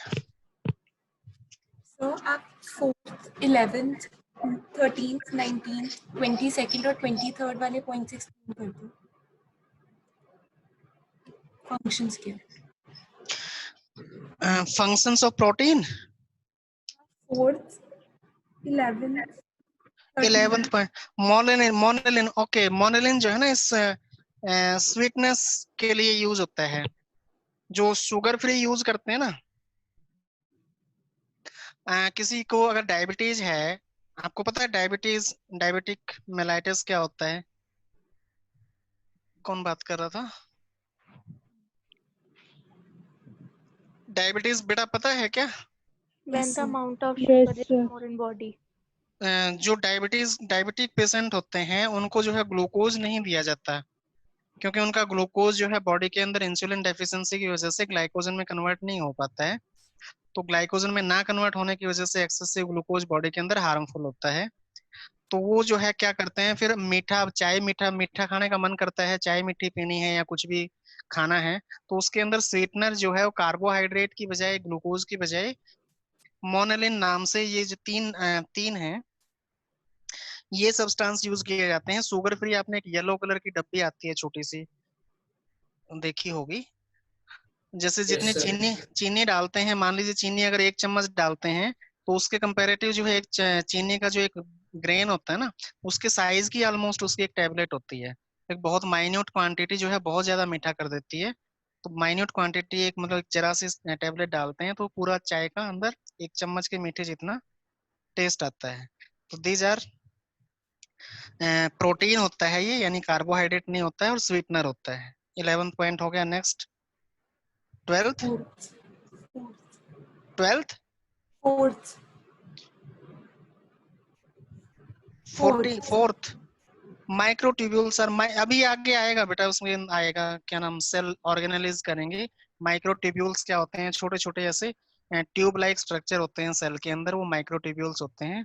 उस सेल के अंदर कुछ फ्रेमवर्क का काम करते हैं। जैसे छत जब हम डालते हैं तो छत के अंदर सरिये डालते हैं ना, ऐसे सेल के अंदर जो स्ट्रक्चर होता है उसको स्टेबल करने के लिए उस तरह कई कई अलग अलग टाइप के ट्यूब्यूल्स आते हैं, ट्यूब्यूल्स होते हैं।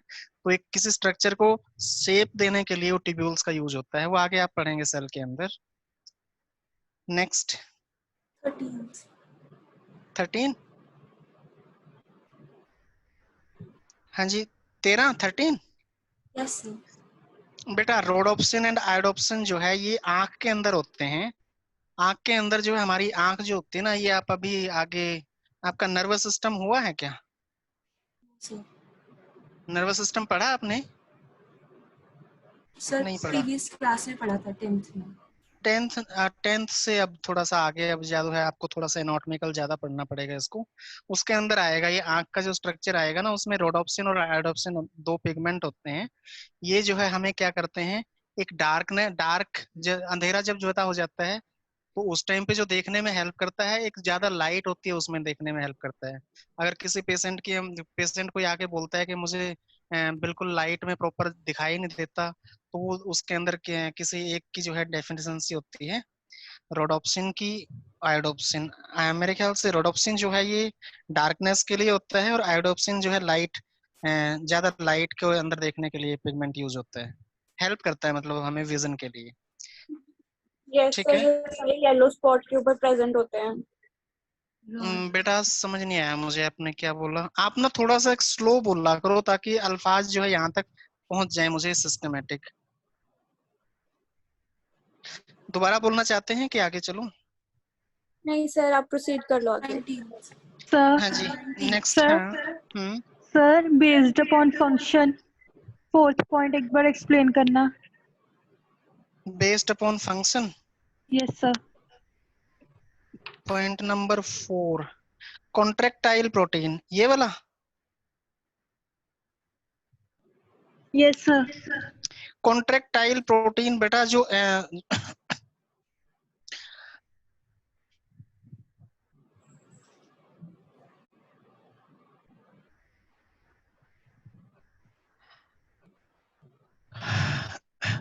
जो मसल्स होते हैं, मसल्स के अंदर मान लीजिए मस्कुलर सेल है, इस मसल के अंदर ऐसे जो है ना प्रोटीन के फाइबर्स होते हैं।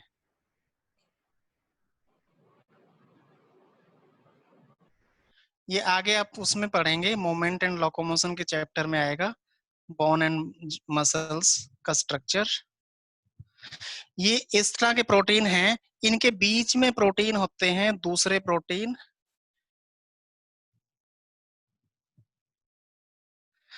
इनके बीच में जो है ना ऐसे जो है ये जॉइंट होते हैं।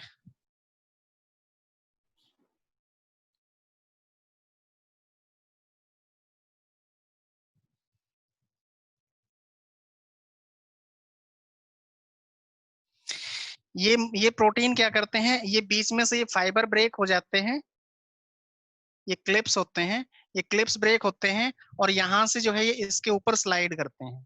तो जब ये वाला पार्ट इसके ऊपर यहाँ से ऐसे स्लाइड करेगा तो मसल का साइज रिड्यूस हो जाएगा, तो दैट इज कॉल्ड कॉन्ट्रैक्शन। ठीक है, और जब ये वहां पे जाके फिर से बन जाते हैं, कॉन्ट्रैक्शन स्टेज में रहेगी, और जब उसको रिलीज करना होता है तो ये आगे केमिकल स्ट्रक्चर चेंज होते हैं, इसके अंदर कैल्शियम या और कुछ एंजाइम एक्टिविटी होती है, तो एंजाइम और कैल्शियम जो है इसको जो है वापस तोड़ देते हैं और ये फिर खुल जाता है। तो contraction and relaxation of muscle, that is contractile protein. ठीक है, सर इसमें एक एग्जांपल ली थी मायोसिन। हाँ सर तो वो एग्जांपल है। मायोसिन इज द एक्ट, अच्छा ये बताया है कि myosin act both as structure and enzymatic protein. Myosin, ये एक्टिन होते हैं, मायोसिन होते हैं। एक्टिन और मायोसिन के फिलामेंट एक दूसरे के ऊपर स्लाइड करते हैं।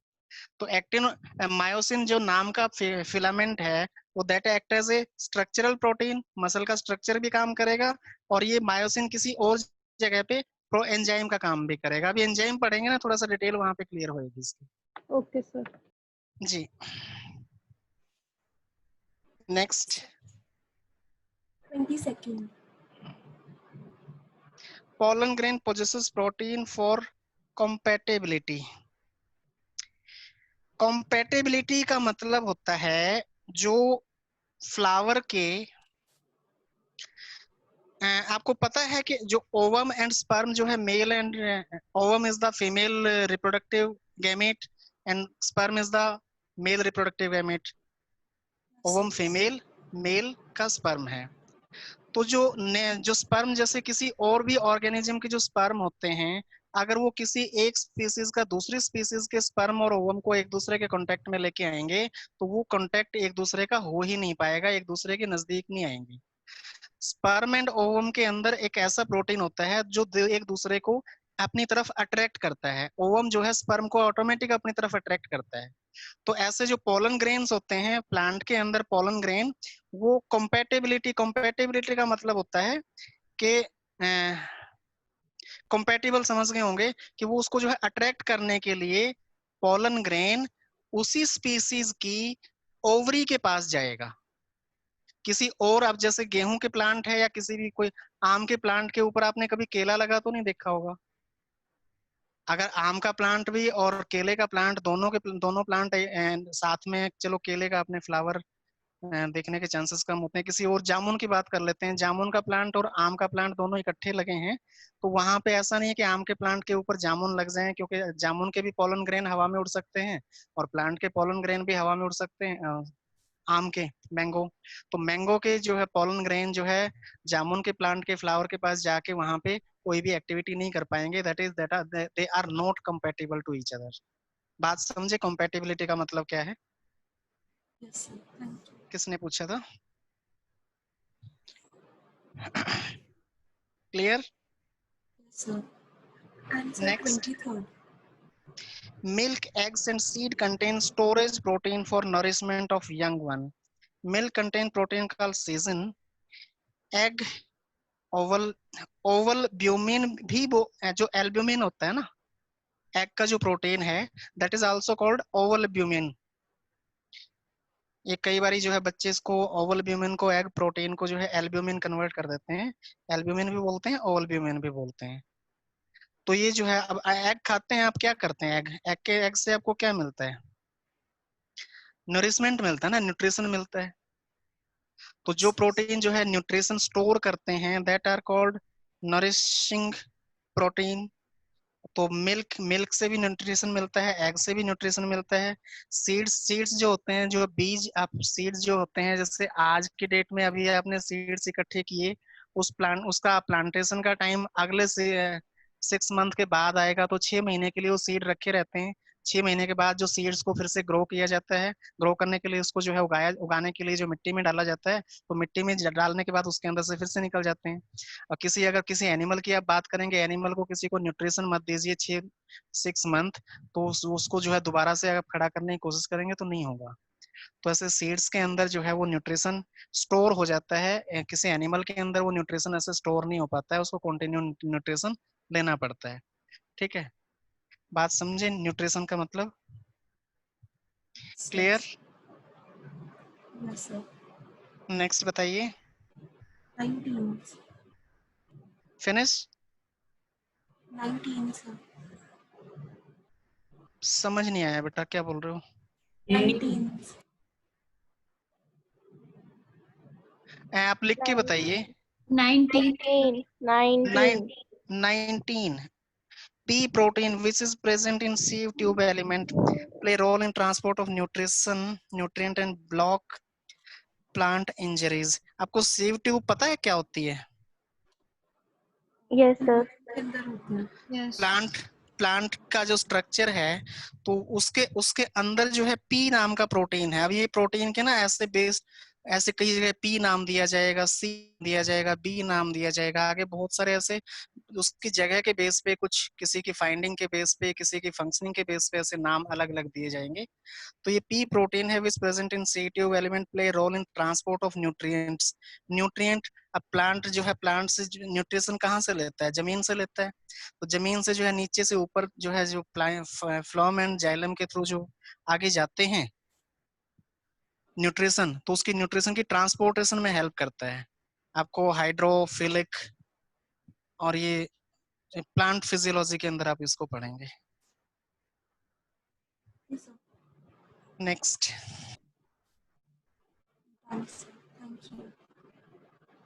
फिनिश? Yes sir. और कोई बच्चा? नो? फिनिश कर दूं? Excuse me sir. जी। सर ग्लट की फुल फॉर्म बता दो, ये क्या है?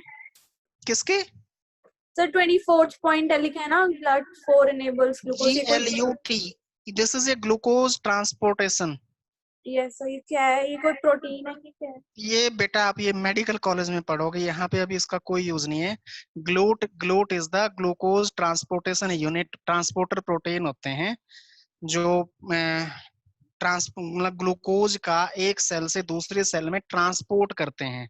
अभी आप सेल मेम्ब्रेन पढ़ेंगे ना, तो वहां पे इसको मुझे याद दिलाना, मैं आपको लिंक करके बात बताऊंगा ग्लूट क्या है। ये छोटे छोटे प्रोटीन के स्ट्रक्चर हैं।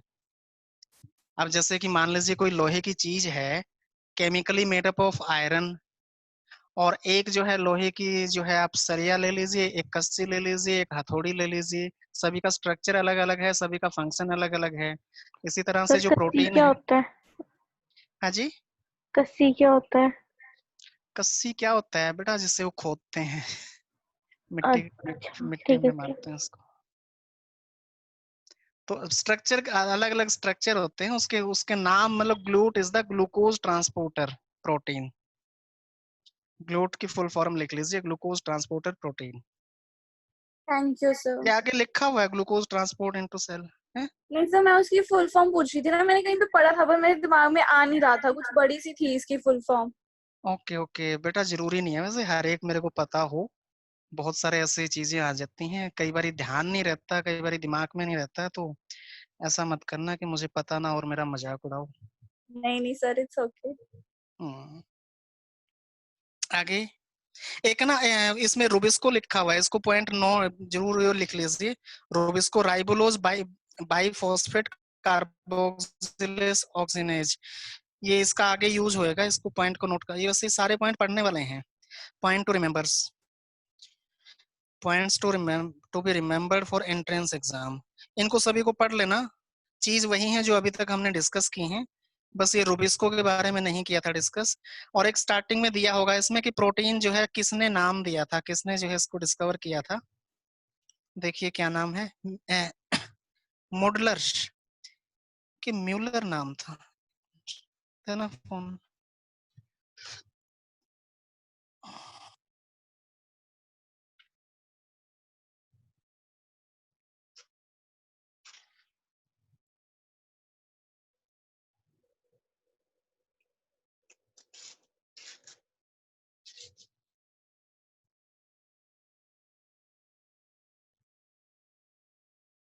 यहाँ पे रूबिस्को लिखा हुआ है।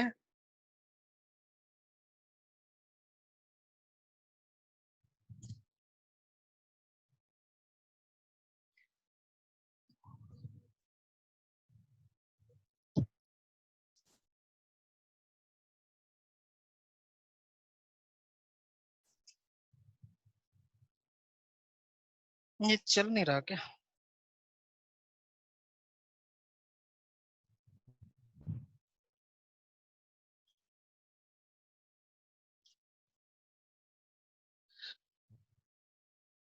हाँ बेटा, स्पेलिंग चेंज है, इसको ना टर्म प्रोटीन जो है टर्म बाई MULDER आएगा।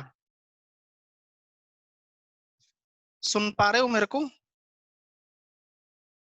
Yes sir. इसकी स्पेलिंग चेंज कर लीजिए, मोडलर नहीं है, MULDER है।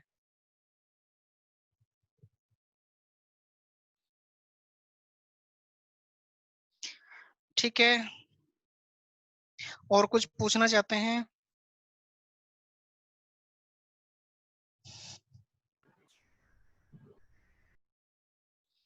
सभी बच्चों की वीडियो ऑफ है, मैं किससे इंटरेक्शन करूं? बताइए, कोई भी बच्चा कुछ पूछना चाहता है तो अपना माइक ऑन करके अनाउंस कीजिए। सर थाइलोकॉइड एक्सप्लेन कर दोगे? बेटा आवाज साफ नहीं है, क्या बोल रहे हो? थाइलोकॉइड्स। कोई और बच्चा बता सकता है क्या पूछे? Sir thylakoids. थैलेकॉइड क्या होता है? प्लांट के अंदर जैसे जो प्लांट का कलर होता है ना, ग्रीन कलर के पत्ते होते हैं, उस कलर को जो बनाने वाले यूनिट होते हैं उसको थैलेकॉइड बोलते हैं। प्लांट सेल के अंदर अभी हम पढ़ेंगे इसको आगे। एनिमल सेल में थैलेकॉइड नहीं होता है, एनिमल और प्लांट सेल में होता है। जो फोटोसिंथेटिक यूनिट होते हैं ना, जिसमें फोटोसिंथेसिस होता है। फोटोसिंथेसिस पता होगा आपको? फोटोसिंथेसिस बेटा, आपकी आवाज या तो मुझे समझ नहीं आ रही है या कुछ प्रॉब्लम है। कोई और बच्चा आपकी आवाज गूंज रही है तो प्रॉपर, मुझे मेरे पास स्पीकर बड़े लगे हुए हैं ना, तो समझ नहीं आ रही एग्जैक्ट क्या बोल रहे हैं। सर ये एक तरह की सेल ऑर्गेनली है? हाँ, सेल ऑर्गेनली है। आगे चैप्टर आएगा सेल ऑर्गेनली, उसके अंदर हम पढ़ेंगे इसको। Okay sir, thank you sir. जी, और कोई बच्चा कुछ पूछना चाहता है? सर ये पॉइंट्स टू बी रिमेम्बर्ड का जो थर्ड लास्ट पॉइंट है, सीरम टेस्ट, वो एक बार बता दो क्या होता है? Sweetest chemical in nature is? Sir third last, third serum test. Serum test is conducted to find evolutionary relationship among different species. अभी origin and evolution of life आएगा आगे चैप्टर 1, वहां पे बताऊंगा इसको। ये evolution, हम जैसे कि हम जो है बंदर के साथ काफी हद तक मैच करते हैं ना। हमारे एंसेस्टर कौन है?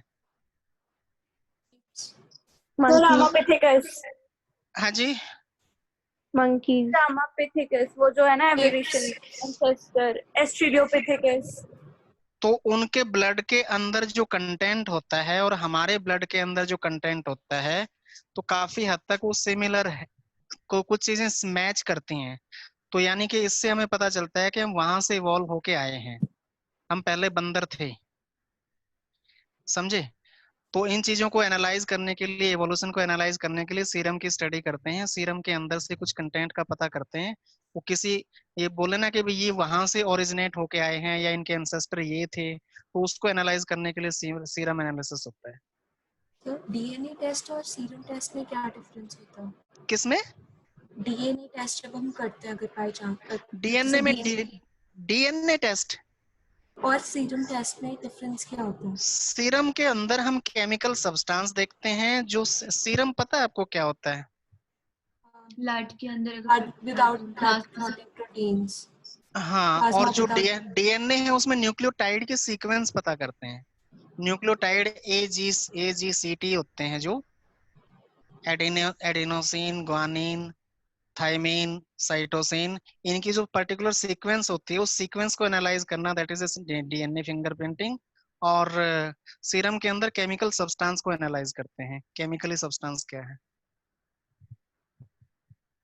जी।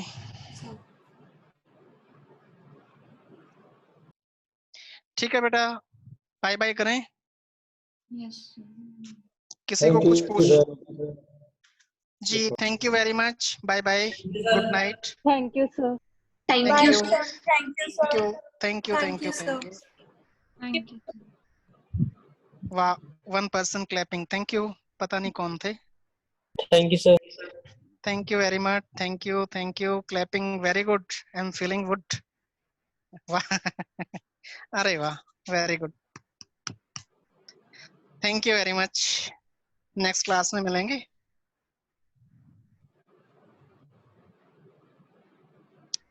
Thank you Anurit Kaur, thank you.